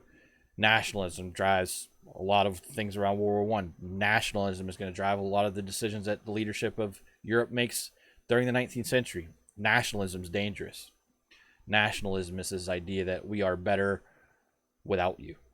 Whereas patriotism is the idea that this nation is great and we really, really think you'd want to be a part of it. So this law on May 20th places anybody who's not French under surveillance. It's almost It's almost a Gestapo-like law is the way to pronounce that. A week after, they passed a law which allowed for the immediate deportation of any non-juring priest. And to define that for Berlin, there has been a civil constitution for the church passed where they have to swear allegiance to the nation over the church, which is obviously problematic for a lot of priests. Anybody who fails within the clergy to take those oaths is called refractory or non-juring. So this law allows for the immediate deportation of any non-juring priest who has been denounced by a sufficient number of active citizens. And to clarify that, there is a distinction of citizenship within France between active and passive citizens. Active citizens are of a certain age, pay a certain amount of money in taxes, which disenfranchises like 75% of France. So you had to be a member of that upper crust, denounce a non-juring priest, and they could just be kicked out of France. Because after all, and Gilly's correct, they've already declared themselves as domestic enemies of France by refusing to take the first oath. Remember, the second oath was vetoed by the king. On May 29th, so 9 days after they passed the surveillance law, they passed a law that Louis's personal bodyguard would be dissolved. And this one was accepted suspiciously easy by the king, which led to further suspicions that the king was already assembling loyal troops in Paris somehow to launch a royal coup. And due to the fear of that royal coup that Louis wasn't assembling, the Legislative Assembly decreed on June 8th that all regular army forces that were still in Paris were hereby ordered to the front lines, and that 20,000 dependable and loyal National Guardsmen would be dispatched from all the departments, which are all the counties or provinces. They're called departments. 20,000 dependable and loyal to the revolution National Guardsmen would be dispatched from their local departments to defend Paris, because, Louis's conspiratorial army units, they have to go to the front to fight. This influx of 20,000 troops conveniently coincided with the upcoming celebrations on July 14th on the third, yes, that's the third anniversary of the fall of Bastille. I believe it's already been 3 years since that episode. In this, the king sensed an opportunity to keep his enemies divided when he learned that the 8,000 or so members of the Parisian National Guard were not all that happy that their prestige was about to be diminished by the arrival of the mere departmental guard members. Well, they're shipping out the loyal veteran troops here because they believe the loyal veteran troops are loyal to Louis, not the revolution. They believe that Louis was going to use them to create a royal coup from within Paris to undo the Constitution of 1791, which hasn't even been in effect for a year yet. So they were removing his military arm and replacing it with troops from the National Guard who would be loyal to the Assembly and the Revolution. But the king sensed an opportunity. 20,000 departmental guardsmen coming in to buffet the ranks of the 8,000 or so Parisian guardsmen. And the Parisian guardsmen held that as a supreme mark of prestige. And they didn't like the idea that they now had to kind of share that with 20,000 more guys who weren't from Paris. The Parisian Guard actually wrote a petition to the Assembly protesting the order to bring in these 20,000 provincial guardsmen. And Louis announced his intention to support them and vetoed the order which was bringing them in. He also announced his intention to veto the law about the deportation of the non-juring priests. And this, we talked about unprecedented stuff earlier with Narbonne. This triggered something even more unprecedented politically. Interior Minister Roland, who was basically there because his wife got him the job, and probably at the prodding of his wife, Madame Roland, sent a blistering public letter to the king, very possibly which was written by Madame Roland. And it attacked the king from one of his own ministers for blocking the will of the French people. A royal minister publicly attacking the crown was unheard of. Like, it was really bad what Narbonne did. But now you have Roland, who's out there publicly basically denouncing his own king, who you just can't elect a new one of. Louis dismisses Roland, along with pretty much the entire Girondin Ministry, on June 13th. This is going to have huge consequences for Louis. This is the he made a mistake that I was talking about in the opening credits. Foreign Minister Dumouriez resigned 2 days later because he wasn't even fired by Louis, because he wasn't a Girondin. Though it's possible Dumouriez was pretty happy about this, because once he resigned, he departed straight for the front to take up an active military command and hopefully go kill a bunch of Austrians. It's also worth noting that when Rochambeau, Lafayette, and Luckner had sent their letter into the Legislative Assembly, Rochambeau's next move was to also resign, because he had seen enough. He had seen what was going on. He had seen where the war was going to go, and he wanted no part of it. So there will need to be a replacement general in charge of command of the Army of the North. Louis technically held the right to appoint his own ministers. And then he replaced the ousted Girondins, the warmongers, with minor, not even worth mentioning non-entities. But they came primarily from members of the Feuillante Club, who were anti-war, and everyone knew it. So what's just gone down?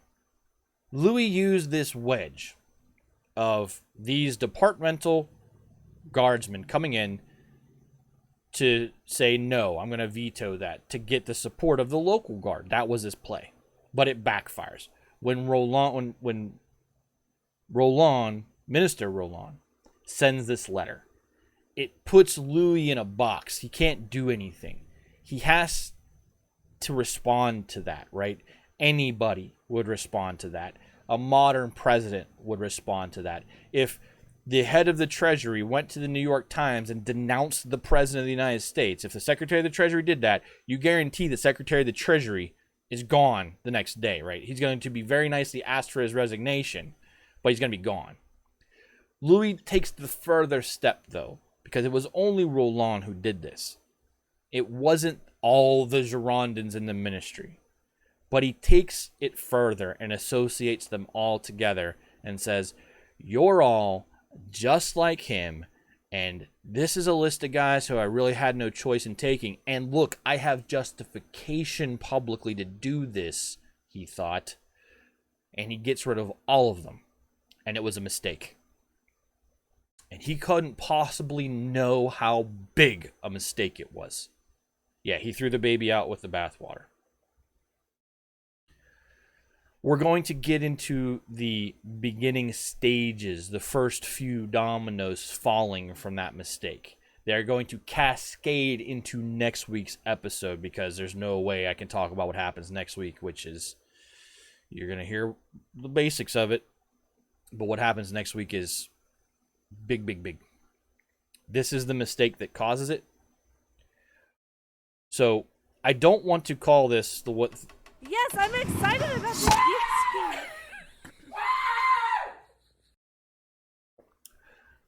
This is the purge of the Girondin Ministry, which is different from something that's later is going to happen, which also is called the purge of the Girondins, but that's in the Terror. This is the purge of the Girondin Ministry by King Louis XVI. When we come back, we're going to talk about the reaction to the purge of the Girondin Ministry and what goes down in France from that point forward leading into next week. And then we'll get to the quiz. So thank you all for hanging out, for being active in chat, for pressing the buttons and playing around with the things. No one did a freaking muster. I told you that the odds were changed. No one played with it during the whole segment. I don't want to see you around here anymore. Beat it. Vous me connaissez, monsieur? Beat it, buddy. There's the muster. So let's see what happens now. It might be good, it might be bad for you guys. Get it on that muster, and then we'll take a break. So, guys, do you have any questions so far? I'll wait for that to go, because I don't want to go to break with that right now. Anything you want me to clarify or go back over before we move into the last thing here? Because that was the reaction at home. Should have bet like 10. There's K-Jacks. There's Surfers. It's your chance to get tributes for next week's episode, where you will need to have 10,000 in hand. All your tributes belong to Eddie Berlin. They all belong. All of your tributes everywhere belong to Eddie. Don't forget, you'll need 10,000. I might lower that based on where I see people at, but I do want there to be a tribute cost to getting into the book giveaway, just to keep somebody from rolling in and saying, "Oh, look, giveaway." Surfers try to go over the line. So no questions? You guys aren't wrong. I mean, here we are. A war has been declared. A first fight, quote, has occurred. And what's happening inside of France is internal deconstruction. And this is the second time in a matter of, what, 2 months? That the entire ministry has just been... It's crazy. Imagine the cabinet of your nation shaking itself up with a complete purge twice in the period of 2 months. That's what just happened in France. Regardless of the politics of the individuals involved, replacing the warmonger party with the we don't want war party, which is not going to make anybody in the Legislative Assembly happy. Imagine the ramifications of simply just the idea of replacing the entire cabinet twice in 2 months. People are mad, they're not being taken care of, so they're venting that anger anywhere they can. Well, they're about to do that.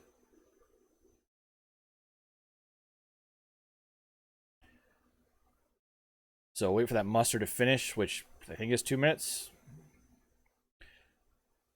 Remember one thing I said when we talked about 2 episodes ago. There we go. Every guard company has returned to camp. Look at that. It's almost like the odds got better. Berlin, that comment has been made many, many, many times over the course of 15 episodes, that you find the perspective on this pretty fascinating in comparison to how things work with modern media and connectivity. There's been a lot of discussions and comments about that during the previous 14 episodes. You'd probably enjoy those episodes a lot. This time, Gilly didn't kill you. But remember what I said when we adopted the Constitution of 1791 in the waning days of the National Assembly in August of 1791. And remember what I said? That it wouldn't last a year? Well, we just talked about April rolling into May 1792. That year bomb is ticking down that I kind of laid and you guys probably forgot about. We'll be back. Get up, stretch your legs, get a drink, go to the bathroom. Thank you all again for being here. Thank you for participating. I really love the fact that you're all here hanging out and enjoying these streams. But we'll be right back, and I'll talk to you in a few.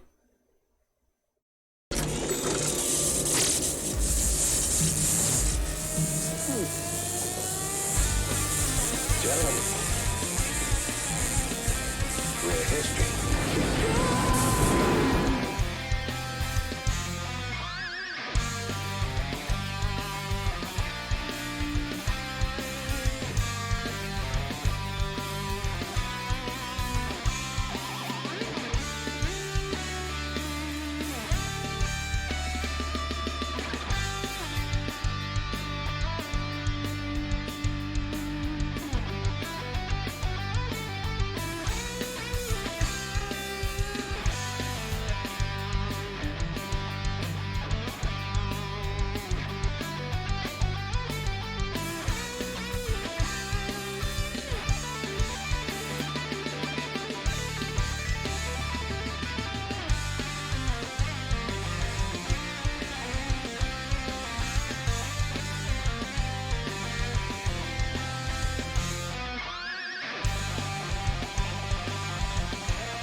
Remember to clonk that follow button.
Let's rock!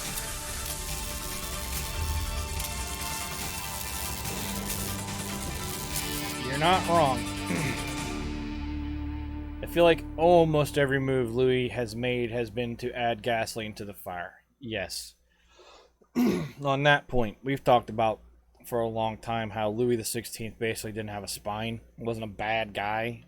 Every once in a while he tried to assert himself, but it really was a matter of he didn't have the iron will of someone like Catherine the Great to just do it, right? To enforce what they thought needed to happen. He's not that guy.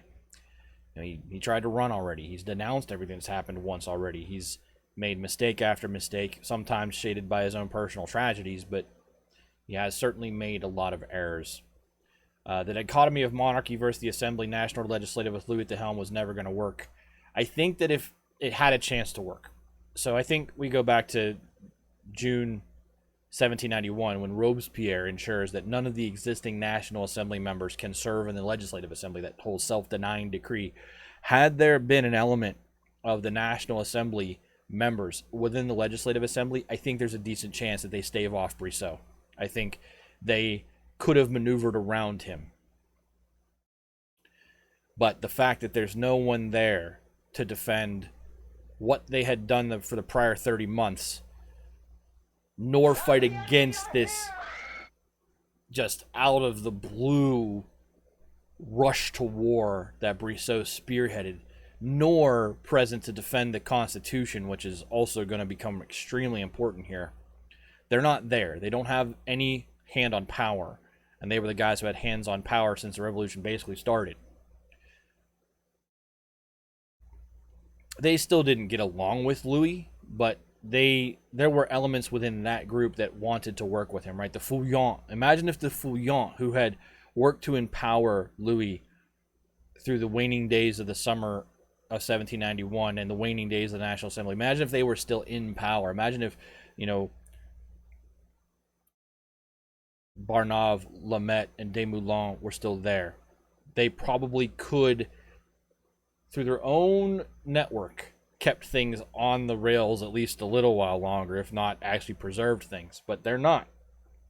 And their idea of, well, all political clubs should back off because we have a piece of paper that says so, well, they're the only ones who did it. So it's a series of just major miscalculations, and are not just made by the king. To Rocket's earlier point, the Legislative Assembly failed. Yes, the Legislative Assembly fails because, again, they have no interest in the Constitution they didn't help write. And very quickly they were taken off of the idea of continuing to consolidate the gains made in France, and immediately said, let's go to war with Austria because it'll be quick and easy and we'll surely win and it'll legitimize us. So it's not just Louis. Louis gets a lot of the heat because he's the consistent figurehead, right? he is the consistent guy through all of these evolutions thus far who has been in charge. Kinda. Yeah, so the Legislative Assembly doesn't have this original vision that the Enlightenment guys of the National Assembly had. And so they came in with their own agendas because they came in from the departments. They were not, they hadn't been living in Versailles and Paris the past 30 months. But I digress. So we've had two ministerial shakeups. We've had the Fouillon Ministry kicked out, and now Louis has kicked out the Girondin Ministry. This second sudden shakeup of the ministry regalvanizes the people of Paris into forceful action. Ever since the massacre at the Champ de Mars in the fall of 1791, remember when Brissot's petition is up on the altar and the guardsmen fire into the crowd even though Lafayette didn't order them to. Ever since then, you'll remember that Danton, Desmoulins, d'Eglantine, they have been laying low. Remember, Danton went to England for a little while. Jean-Paul Marat has not been laying low because I don't think he knows how to, but he's certainly been, on the run. He's certainly been that guy who's basically living basement to basement to basement at this point, still printing his paper every day. But those guys have been laying low. As 1792 progressed, they had started to reemerge from the woodwork and started to re-rally the sans-culottes, the mob on the street. And as usual, they were able to get their foot back in the door via a food shortage. It was going down in Paris, but this time it wasn't bread, which was scarce. Sugar, while not a survival staple, was still pretty essential to everyday life and was in very short supply in Paris, but not for the reasons you might think. Back in 1791, there had been another revolution, a rebellion, on the French colony of Saint-Domingue, which is modern-day Haiti, or Haiti. It was the key producer of sugar, among other commodities like coffee and indigo for France. So there's a slave uprising on Saint-Domingue, which I will continue to call Saint-Domingue because that's what it's called right now. And it disrupts the everyday life of France because France isn't producing sugar. It's not producing coffee. It's become dependent upon its colonies for this. And this slave revolt's going to go on for a long, long time in Saint-Domingue. And when we get to Napoleon, he's actually going to try to reassert control and slavery in Saint-Domingue, which had shed slavery by the point that Napoleon comes along.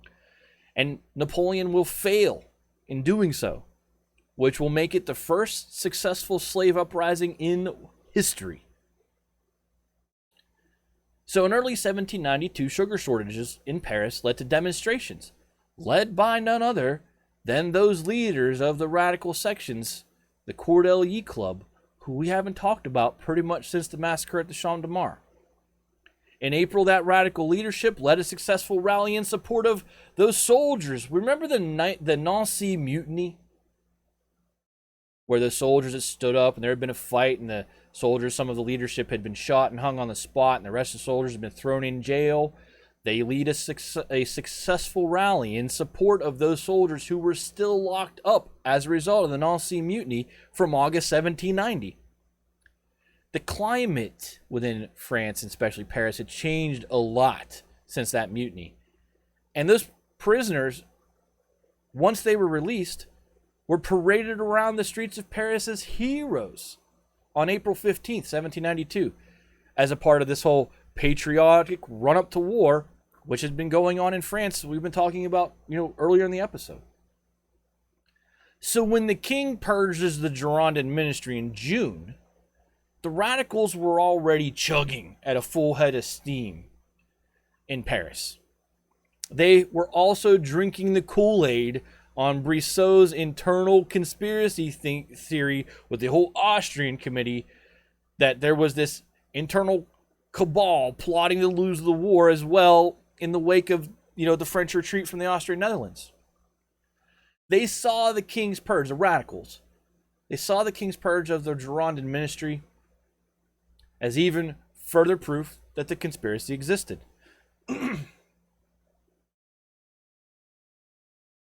An open letter arrived in Paris on June 18th from Lafayette, which added even more fuel to the fire.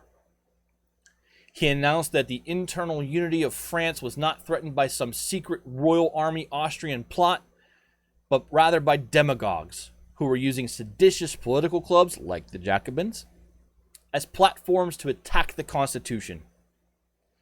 He advised the Legislative Assembly to immediately shut down the Jacobins and the Cordeliers Club. And all this did, for all the people in Paris, the radicals really supported what the Cordeliers Club had always done. This further confirmed within the mob the radical belief that Lafayette was a traitor to the revolution. And so on June 19th, the king did veto both the law on deporting the non-juring priests and the law calling in those 20,000 departmental guardsmen to Paris, putting yet another batch of cement on the public acceptance of the conspiracy against France. June 20th, 1792, was the third anniversary of the tennis court oath, when all of those members of the Estates General turned National Assembly vowed that they would not break up nor be separated from one another until there was a constitution for France. June 20th, 1792 is the third anniversary of that. And the radical leaders of Paris used it as an excuse for a mass meeting outside the Tuileries Palace in Paris. The harmless reason that they offered was they simply wanted to plant a liberty pole within the Tuileries Gardens. And so that got tens of thousands of people out there that morning. They weren't there to plant a liberty pole. They were there to make sure that the king knew full well how displeased they were. It is at this rally that the first assertions are made by the sans-culottes that not only are they an independent political force from all those bourgeoisie lawyers, but they were the superior political force. Remember that wedge we talked about all the way back with the Cailly and all those elector assemblies pretty much ignoring what all the common people wanted? This is the moment. The sans-culottes assert that they are not just a distinct political force, which has been obvious for a while, but they are superior to those people who basically had been disregarding them. That the distinction between active and passive citizenship shouldn't be abolished, but reversed. The will of the true people of France should dominate, and all aristocratic culotte-wearing pigs should simply be swept aside. This demonstration was organized to be a peaceful one, and yes, the mob was armed, and yes, the mob was intimidating, but on this day, all they sought to be was intimidating for the moment.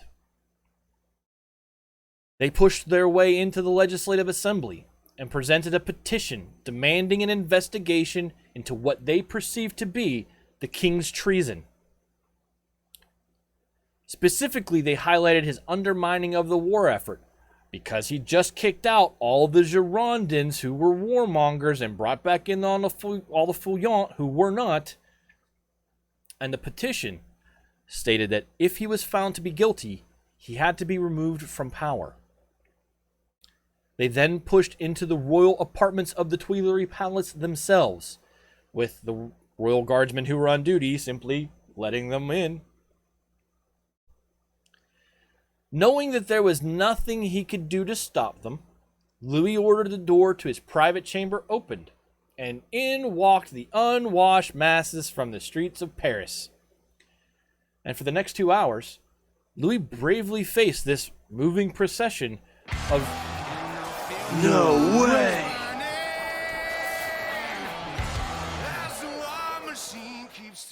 Indeed. Yes way. So for the next 2 hours, Louis just faces this procession. these wretches from the streets who just file past him to get a look at him and maybe toss an insult or two his way. And then a red liberty cap is thrust into his hands and he puts it on. And when a glass of wine is handed to him, he raises up and drinks to the health of the nation. And these displays from Louis sort of kind of regain some of the faith of the people who were present. Louis also pointedly declared he had no intention of reinstating the dismissed Girondin Ministry. Eventually, Mayor Pétion, remember he replaced Jean-Sylvain Bailly last episode, he obviously sympathizes with the mob, right? Because he's a radical Jacobin. But he probably decided that, hey, I'm the mayor of Paris now. I should probably do something about what's going on. He arrived, got up on a chair, and he eventually convinces everyone to disperse. So what is known as the demonstration of June 20th to history was ominous, right? You know, tens of thousands of people push into both the legislative and executive heart of France in the same day. But it failed to meet its immediate objectives. The king would not reverse his vetoes, and the king would not recall the dismissed Girondin ministers. In the midterm, the demonstration damaged the revolutionary cause as it was seen from the eyes of the sans-culottes. Because once the rest of the nation, there's muster going on,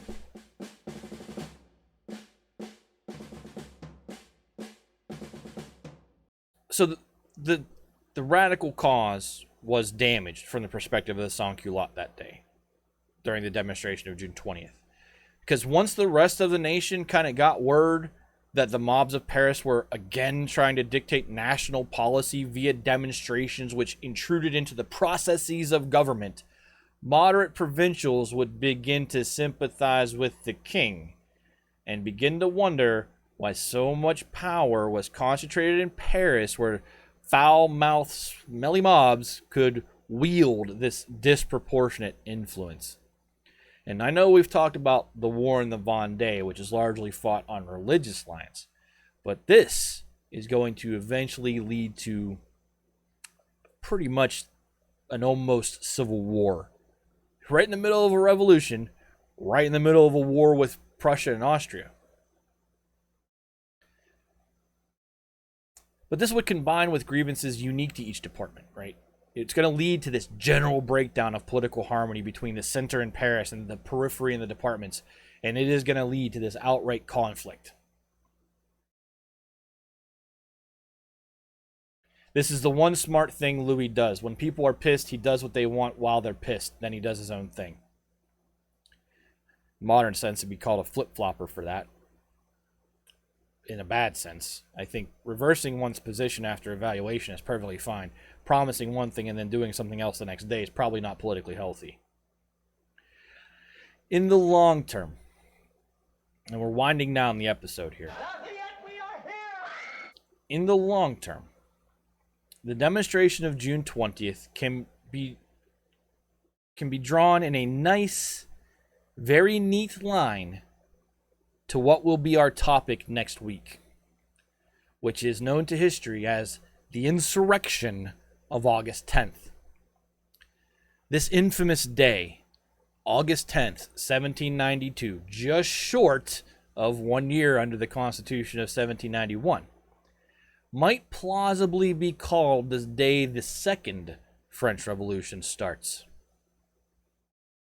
It will mark the day that the Constitution of 1791 fails, when a similar mob, like the mob on June 20th, rises up, overthrows the monarchy, and declares France a republic. And that is what we will talk about next week. So the idea of the constitutional monarchy under the Constitution of 1791 will die on August 10th, 1792. Don't cliffhanger me. Keep talking. But I'm good at it. You want to come back next week now, right? To find out what happens. Dude, but your shoes are untied. Oh.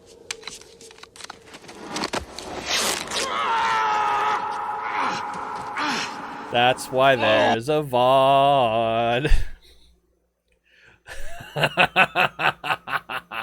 I will say this. Georges Danton is going to come sweeping to the fore next week. Remember we talked about him being a giant of the revolution and not just by his size as a human. He will become big time next week. Big time in the sense that I have compared him in parallel to Robespierre. Danton's day starts next week. Hopefully you've enjoyed the episode tonight. Coming in terms of speaking at just about 2 hours. We still have a quiz to do. I know it's called The War of the First Coalition, and we talked about war for maybe 20 minutes. But the war is defining everything here. The desire for war and support for the war, or your lack of support for the war, is defining everything that's going to go down right now. Now, I'm not saying that the members of the Cordelier are all warmongers, because they're not. Danton's not. But if we've learned anything, it's that Georges Danton is one of the best political opportunists living in France right now in our narrative. You're going to see how good at it he is next week. Let's get over to a quiz. Let me get to a quiz. Where's my quiz button? There's my quiz button.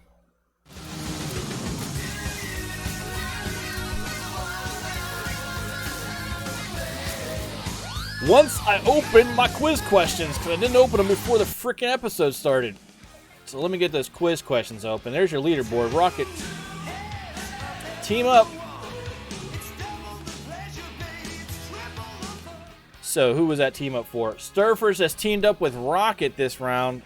All Rocket really has to do is not answer the question and nullify this.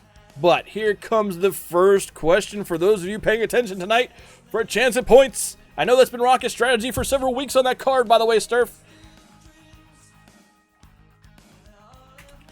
What does history call the French royal ministry that was put into power over the winter of 1791-1792? Sturfer has locked out Gilly.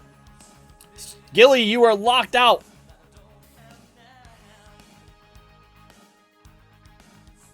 For another 16 seconds, someone else can answer and give the exact right answer that Gilly just gave. The Fouillon. There it is, Rocket. Rocket gets the point and gives it to Sturf. Just a mess with Gilly. That's all right, Gilly. Don't worry about it. So we'll give that point to Rocket. And we'll give that point to Sturf.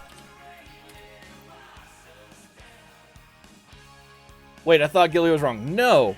The ministry that came to power over the winter into the spring of 1791-1792, really the fall as well, was that Fouillon ministry. That ministry of not warmongers, which Narbonne was a member of, right? And then Narbonne was the guy who goofed up, causing Louis to fire him after Narbonne kind of criticized all the other Fouillon ministers who were not warmongers, because Narbonne was. Got the whole ministry dismissed, and then the assembly hands Louis that list and says, here you go, these are acceptable candidates, which creates that other ministry.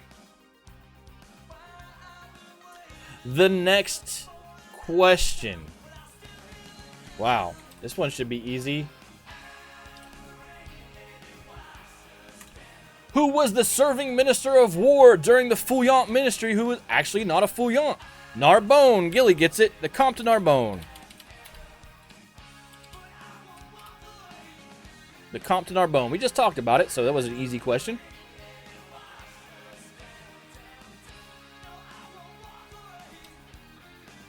Next question coming your way. I should spell the word correctly before I put it out there. Here we go. Who succeeded Leopold II when he, on the very day Who succeeded Leopold II on the very day the French ultimatum to Austria expired? Francis II. Francis II is correct, not Francis. Because there was a Francis I.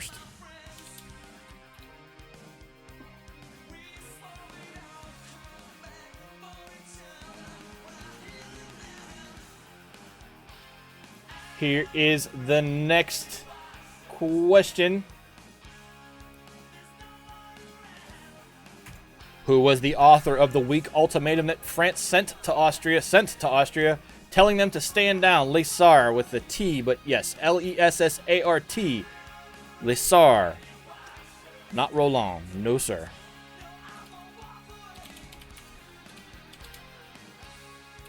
I'm just typing names. Well, Manny just locked out Gilly for 30 seconds. I'll try to get the next question up quickly, so let me talk through it. Here comes the next question as I copied across. Gilly, you're still locked out. Be aware of that. Here comes the question. In we go. The new ministry, as Louis forms on March 10, 1792, after Narbonne's public disbasement of his fellow members and failure to fight Lessart, is known as what by history? The new ministry is known by what to history? The new ministry, which Louis formed on March 10, 1792, after Narbonne's public debasement of his fellow ministers and failure to fire Lessart, is known as what? The Girondins. Berlin gets a question correct. The Girondin Ministry. Remember to clonk that follow button. Guesses with the best of them, but Berlin needs another one to crack onto that leaderboard.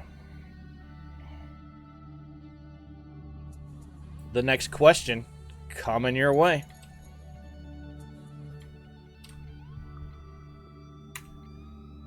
How did the Girondins come to know each other when they arrived in Paris? 5 points are awarded for this one. Madame Roland. Manny plays the card and Rocket gets it. Madame Roland's correct. It's through her salon that they all come to know each other. Because Rocket needed 5 points. Boom.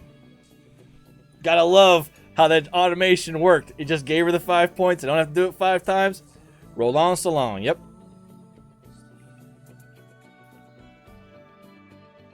Let me get the next question up for you once I remove a typo from it, because I always write these the day of. Teamwork makes the dream work. Next question. Who was the leading figure and foreign minister in the Girondin Ministry? Gilly, if you keep just going through your notes in chronological order and copy and paste, and I'm going to shuffle up the questions, which I'm going to start doing now, but he's correct. Charles-François de Maurier. I've been sensing that happening for a couple of weeks now. And now Gilly is guaranteed that the questions will no longer just simply be in order in my notes, but I will start shuffling them up. Everyone else is very welcome. Because he's sitting there on his notes, Sturf.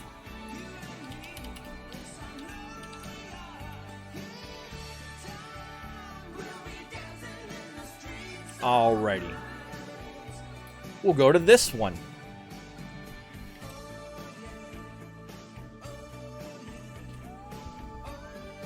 The next question. What does history call the event where the people pushed into both the Legislative Assembly and Tuileries Palace in protest of the wake of the firing of the Girondin Ministry?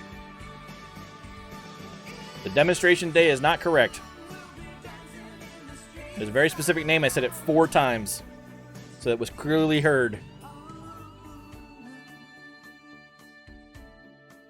Demonstration's a part of it. The is a part of it. The day the assembly died is not correct. Oh, look, Gilly off his game now that I threw a curveball at him. It includes the demonstration and the day it happened on. The demonstration of the Tuileries? Nope. It includes the word demonstration and the day it happened on. Just like the soon-to-be insurrection of August the 10th, there was a demonstration of...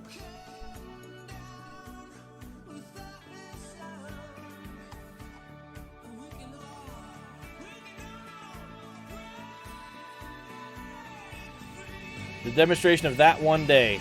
The demonstration of the tennis court. It actually occurred on the anniversary of the tennis court oath. You're getting closer, Rocket. So what day did the tennis court oath happen on in 1789? Paste that date into the demonstration of... the demonstration of June 20th. That is correct. Gilly gets it.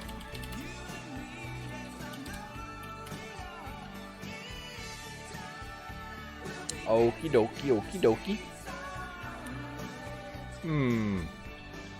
Let's grab this one. Not the following line, though. That would be wrong. Rocket had of. Close enough. We've allowed typos, Berlin. We got to give a little bit of leeway here. 15 episodes in. The next question. When the war began, who was commander of the Army of the North? Overall commander of the Army of the North. Rochambeau. That is correct. General Rochambeau. Rock and stone! No, I don't want to reply to Intense Rocket. I just want you to do what I'm telling you to do. Rock and stone. There it is. Rocket, have your point. The next question. Nope. Don't copy all that. We've done that once before and blown a question for the whole group. But the next question. What was the soon-to-be symbol of the revolution that Du Maurier would wear when he attended and spoke at the Jacobin Club? Phrygian cap. That is correct. The Phrygian cap. Berlin even spelled it right. The Phrygian cap. I am going to give it absolutely to Berlin because even though he didn't use the word cap, he got Phrygian right.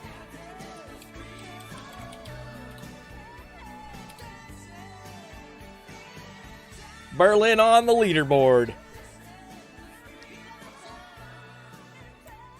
All right. We have 2 questions left.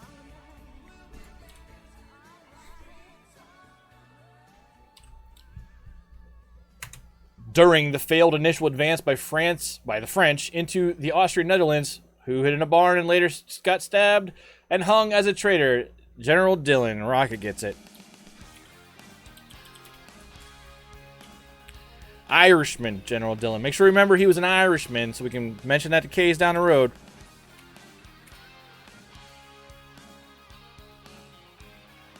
One last question.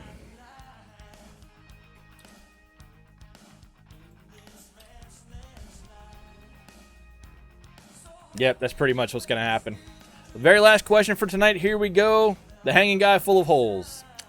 We got a couple of those, so that would not have been specific enough, Berlin. Last question. Here we go. What was the key event that led to the firing of the Girondin Ministry on June 13th, 1792?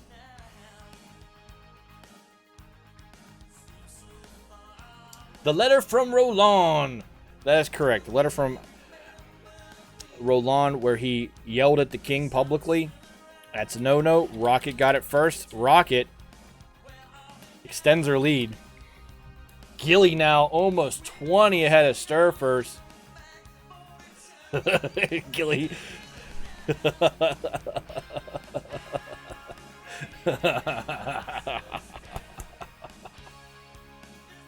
Let's rock!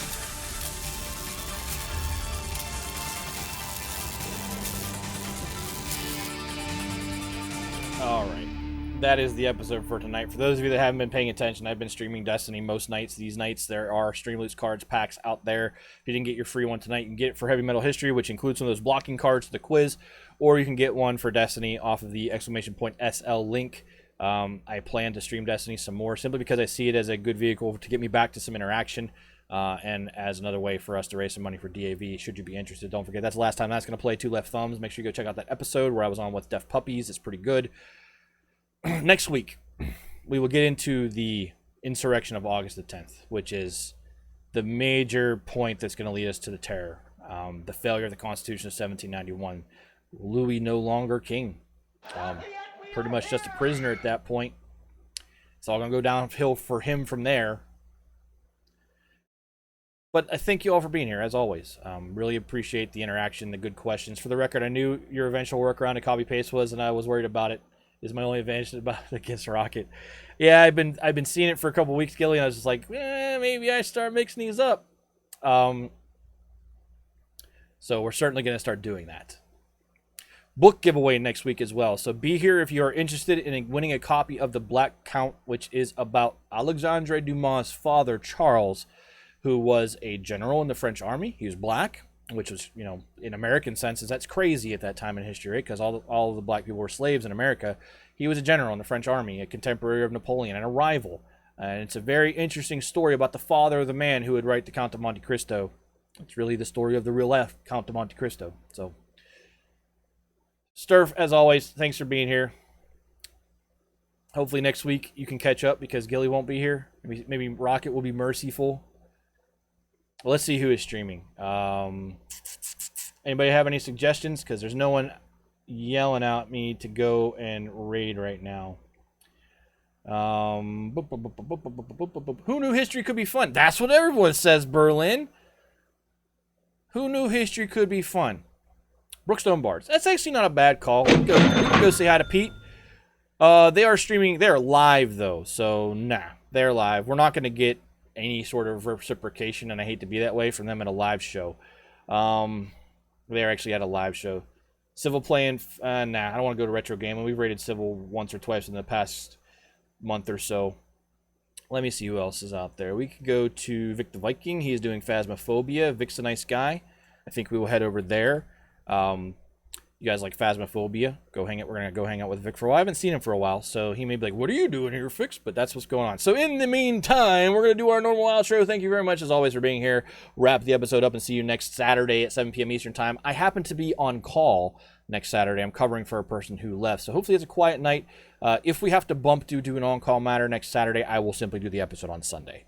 Otherwise, thank you as always. I really appreciate all your support. Love for DAV. I will have those numbers for you next weekend as well for our last donation interval. I just didn't get the chance to do it. It came in kind of late from Streamloots. I will talk to you all later. Have a great night. Here we go. Don't forget on Dustin. Monday mornings through Saturday mornings at 7:30 a.m. Eastern Time. He's playing, I forget, on Monday. Hermanu follows him up at 10 a.m. Eastern Time, Monday through Friday. Make sure you're hanging out with Permanoob. I feel bad because I haven't been able to be there all week. I haven't heard of that game either, Gilly. There's the Gillius. Sometimes, most nights at 6 p.m. Eastern Time. Don't know what you're playing right now either. I think it was Far Cry 3. There's Intent Rocket. She was playing Deathloop today after playing Persona, which I think she might have finished. Be excellent to each other. Tuesdays, Thursdays, and on Saturdays after Dustin. There's Sturfers, Monday, Wednesdays, and Fridays at 9:30 p.m. Eastern Time. If she is late, not 5 minutes late, but late at all, she has to eat a bean. And our good friend Omega, he is on hiatus until winter time, but make sure you stop by his channel, and if you have the extra disposable income, donate to Extra Life. He's rated over $10,000 from Beaumont Children's Hospital. We're out of here. I'll see you all next week. Thank you very much, and I love you all.